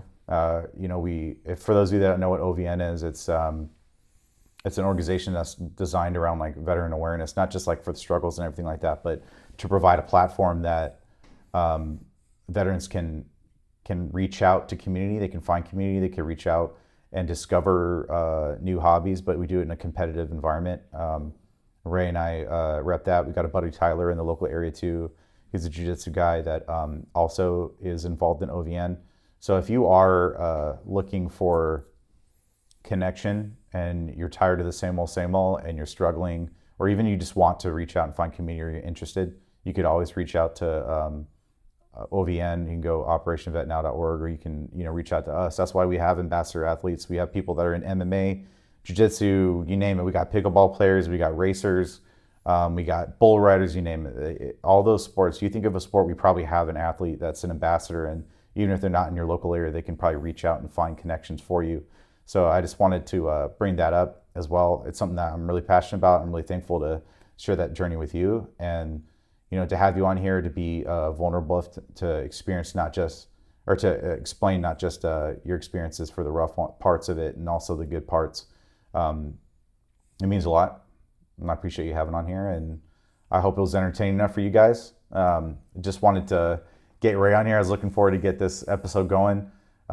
Maybe we'll even get a group setting where we have even more folks and we can just laugh it up. But I wanted to get your perspective because you had a really cool, unique journey, especially in jiu-jitsu, but also, you got a veteran background that matters, and it's worth sharing. And so for you to be able to come on the show and do that, I really appreciate you, bro. Yeah, no, I appreciate you inviting me. I'm excited for us to continue to learn more stuff together. Yeah, dude, keep going. Keep it going, man. Hopefully a lot of laughs along the way. I'm having a blast. But real quick, before we wrap this up, I got to hit you with a couple questions here. So right. what is your biggest pet peeves in jiu-jitsu? Because this is like my favorite thing to talk about with people. Oh, man. No names. No names. No names. My personal biggest pet peeves in jiu-jitsu, for one, warm-ups. Yeah. I hate warm-ups. If you want to warm up, go warm up in the parking lot. I pay money to do jiu-jitsu, not run in a circle. Yeah. I think that's probably number one. Oh man, number two. I know this might be a little more touchy for some people, but this is just my take. I'm not a big fan of all the traditional stuff. I know some people like it, some people don't. For me, it just doesn't do anything for me. So if I ever own a gym, there's gonna be no warm-ups, no bowing, none of that stuff. I would say those are my two, I don't know, we're gonna call them hot takes, pet peeves. Yeah. Obviously all the normal ones, right? No shoes on the mats and all that good stuff. Stinky guys. No stinky guys. Wash your shit. Take a shower before class. Yep. Shower after class. If you got ringworm, stay home. The normal, just common decencies. But I would say those are my two pet peeves. One I haven't really mentioned before that's also a pet peeve of mine, because I agree with you. I have a lot of the same peeves as you. I can't stand the excuses. I don't like it when people give me excuses, and I hate I hate when I'm told I know when I'm trying to help you. Give me an example. Let's say you have someone that's just completely obliterating a technique, Mm-hmm. and you're in a position of like rank and influence or whatever to like be like, hey dude, like let me help you with this, right?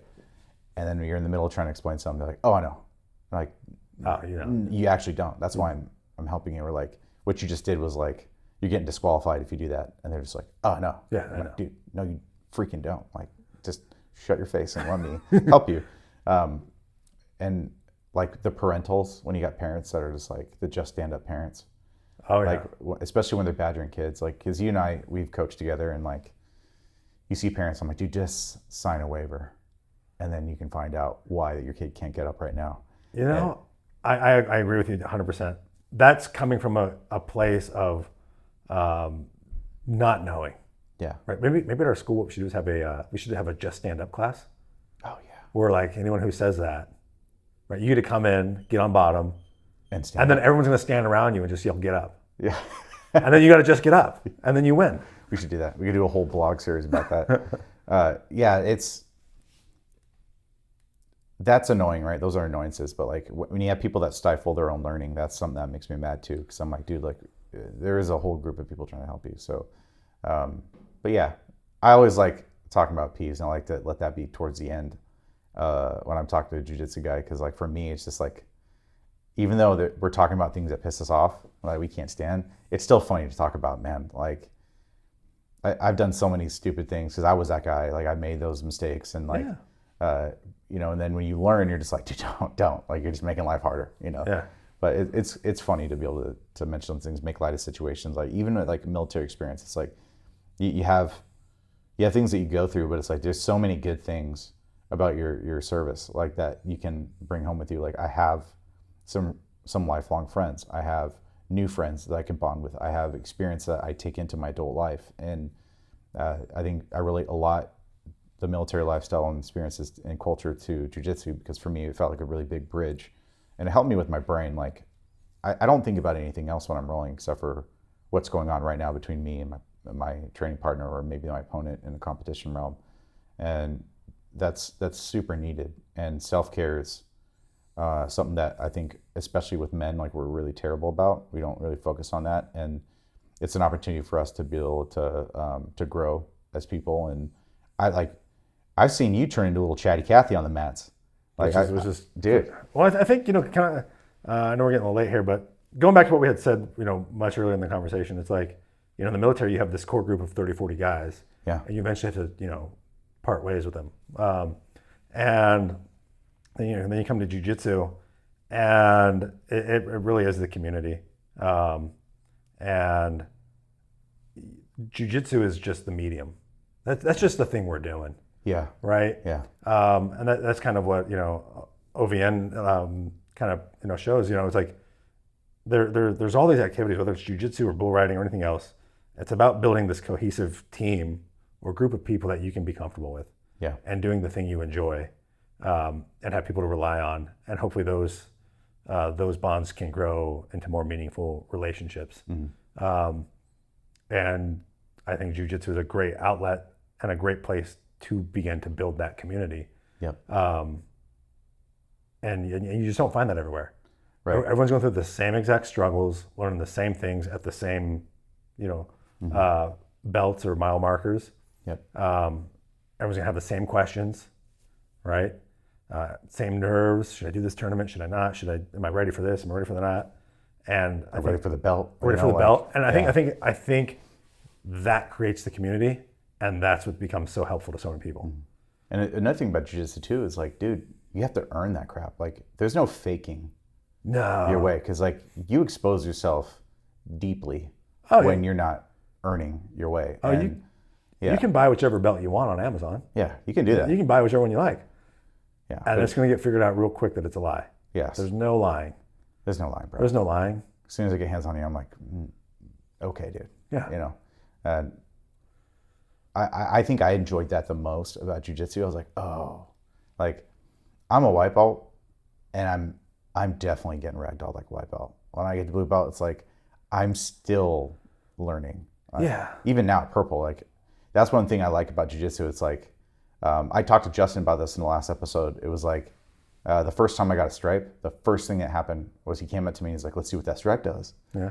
And then he like, it wasn't like in a bullying kind of way. It was like funny, because we all kind of do that. We're like, all right, blue belt, let me see what you got, and like we roll with them, and you give them a little bit more, and it's like, it's just kind of like those little subtle reminders in jiu-jitsu that for me, that's like, dude, you ain't shit, calm down. Yeah. And you're like, you're right. Yeah. It's a constant humbler of a martial art and a sport, but like, bro, I'm always reminded that like it's an uphill climb. It's always an uphill climb. Like, it doesn't matter at what level you are expeditionally, climbing, or if you're just like crawling on all fours to get there. Like if you get there, dude. And then when you get there, you realize you still have more to go. And that's what's helped me with my sanity, especially when I'm going through those plateaus. And I'm like, all right, I'm just gonna keep learning, bro. That's it. And like the mentality of a jiu-jitsu person that's like in it, that's like actually committed. Like when you get smashed, you're like, oh, I gotta figure that out. Like versus like going home and boohooing in your car on the way home, listening to some sad songs. Like no, dude. Like I have remembered countless times where I have texted you at like 11 o'clock at night, and you're probably asleep because you go to work early. And I'm sat there and I'm stewing, and I cannot go to sleep because of a sub that you pulled on me or something. And I'm like, you son of a bitch, I'm gonna get you. Yeah, and it's just, it's the funniest thing, and like, it's not like a defeat for us. It's just like a moment that we can kind of laugh on, reflect on, and if it pisses you off, good, get back in there and figure it out, you know. And that's why I think I remain hooked, and it's also definitely the people, but yeah, and it doesn't have to be jiu-jitsu. Like, I think to the point we both brought up with OVN, it's like, it doesn't really matter what it is. You just got to find a thing. Find your flavor. Yeah, this isn't just for veteran and first responders either. This is just for anybody. Like, you got to get into something to bring value to your life, to recharge you, to fill your cup, and to give you some kind of like purpose. And if you don't have a thing, you need to go out and get it, because otherwise you're just creating gaps in your life. And I'm glad we have what we have. It's working for me. Absolutely. You know, and you know, I'm glad we got good people to share that journey with, because this life is a lot lonelier when you're just doing all the crap on your own. I don't think we're designed to be alone. But yeah, definitely found brotherhood in this. I'm glad that I have it with you, and I'm looking forward to future talks, future roles, and all the things, and all the get-togethers and all that stuff. But thanks, man, for taking the time. Oh, I appreciate you. I know this was a long one, but it was definitely worth having, and we'll catch you guys next time. If you guys have any questions, comments, concerns, blow us up. You can get us on Instagram. You can get us on Spotify, or just come find me at the gym. Hit up Ray, learn some stuff. You know, have some fun, get some rolls in, and a good time. So, thanks again for tuning in with us, and I'll catch you on the next episode. That's it. That's a wrap, dude. That was a long one. Thanks for sticking in with me. Oh yeah, dude. I gotta plug this thing in, and the good news is still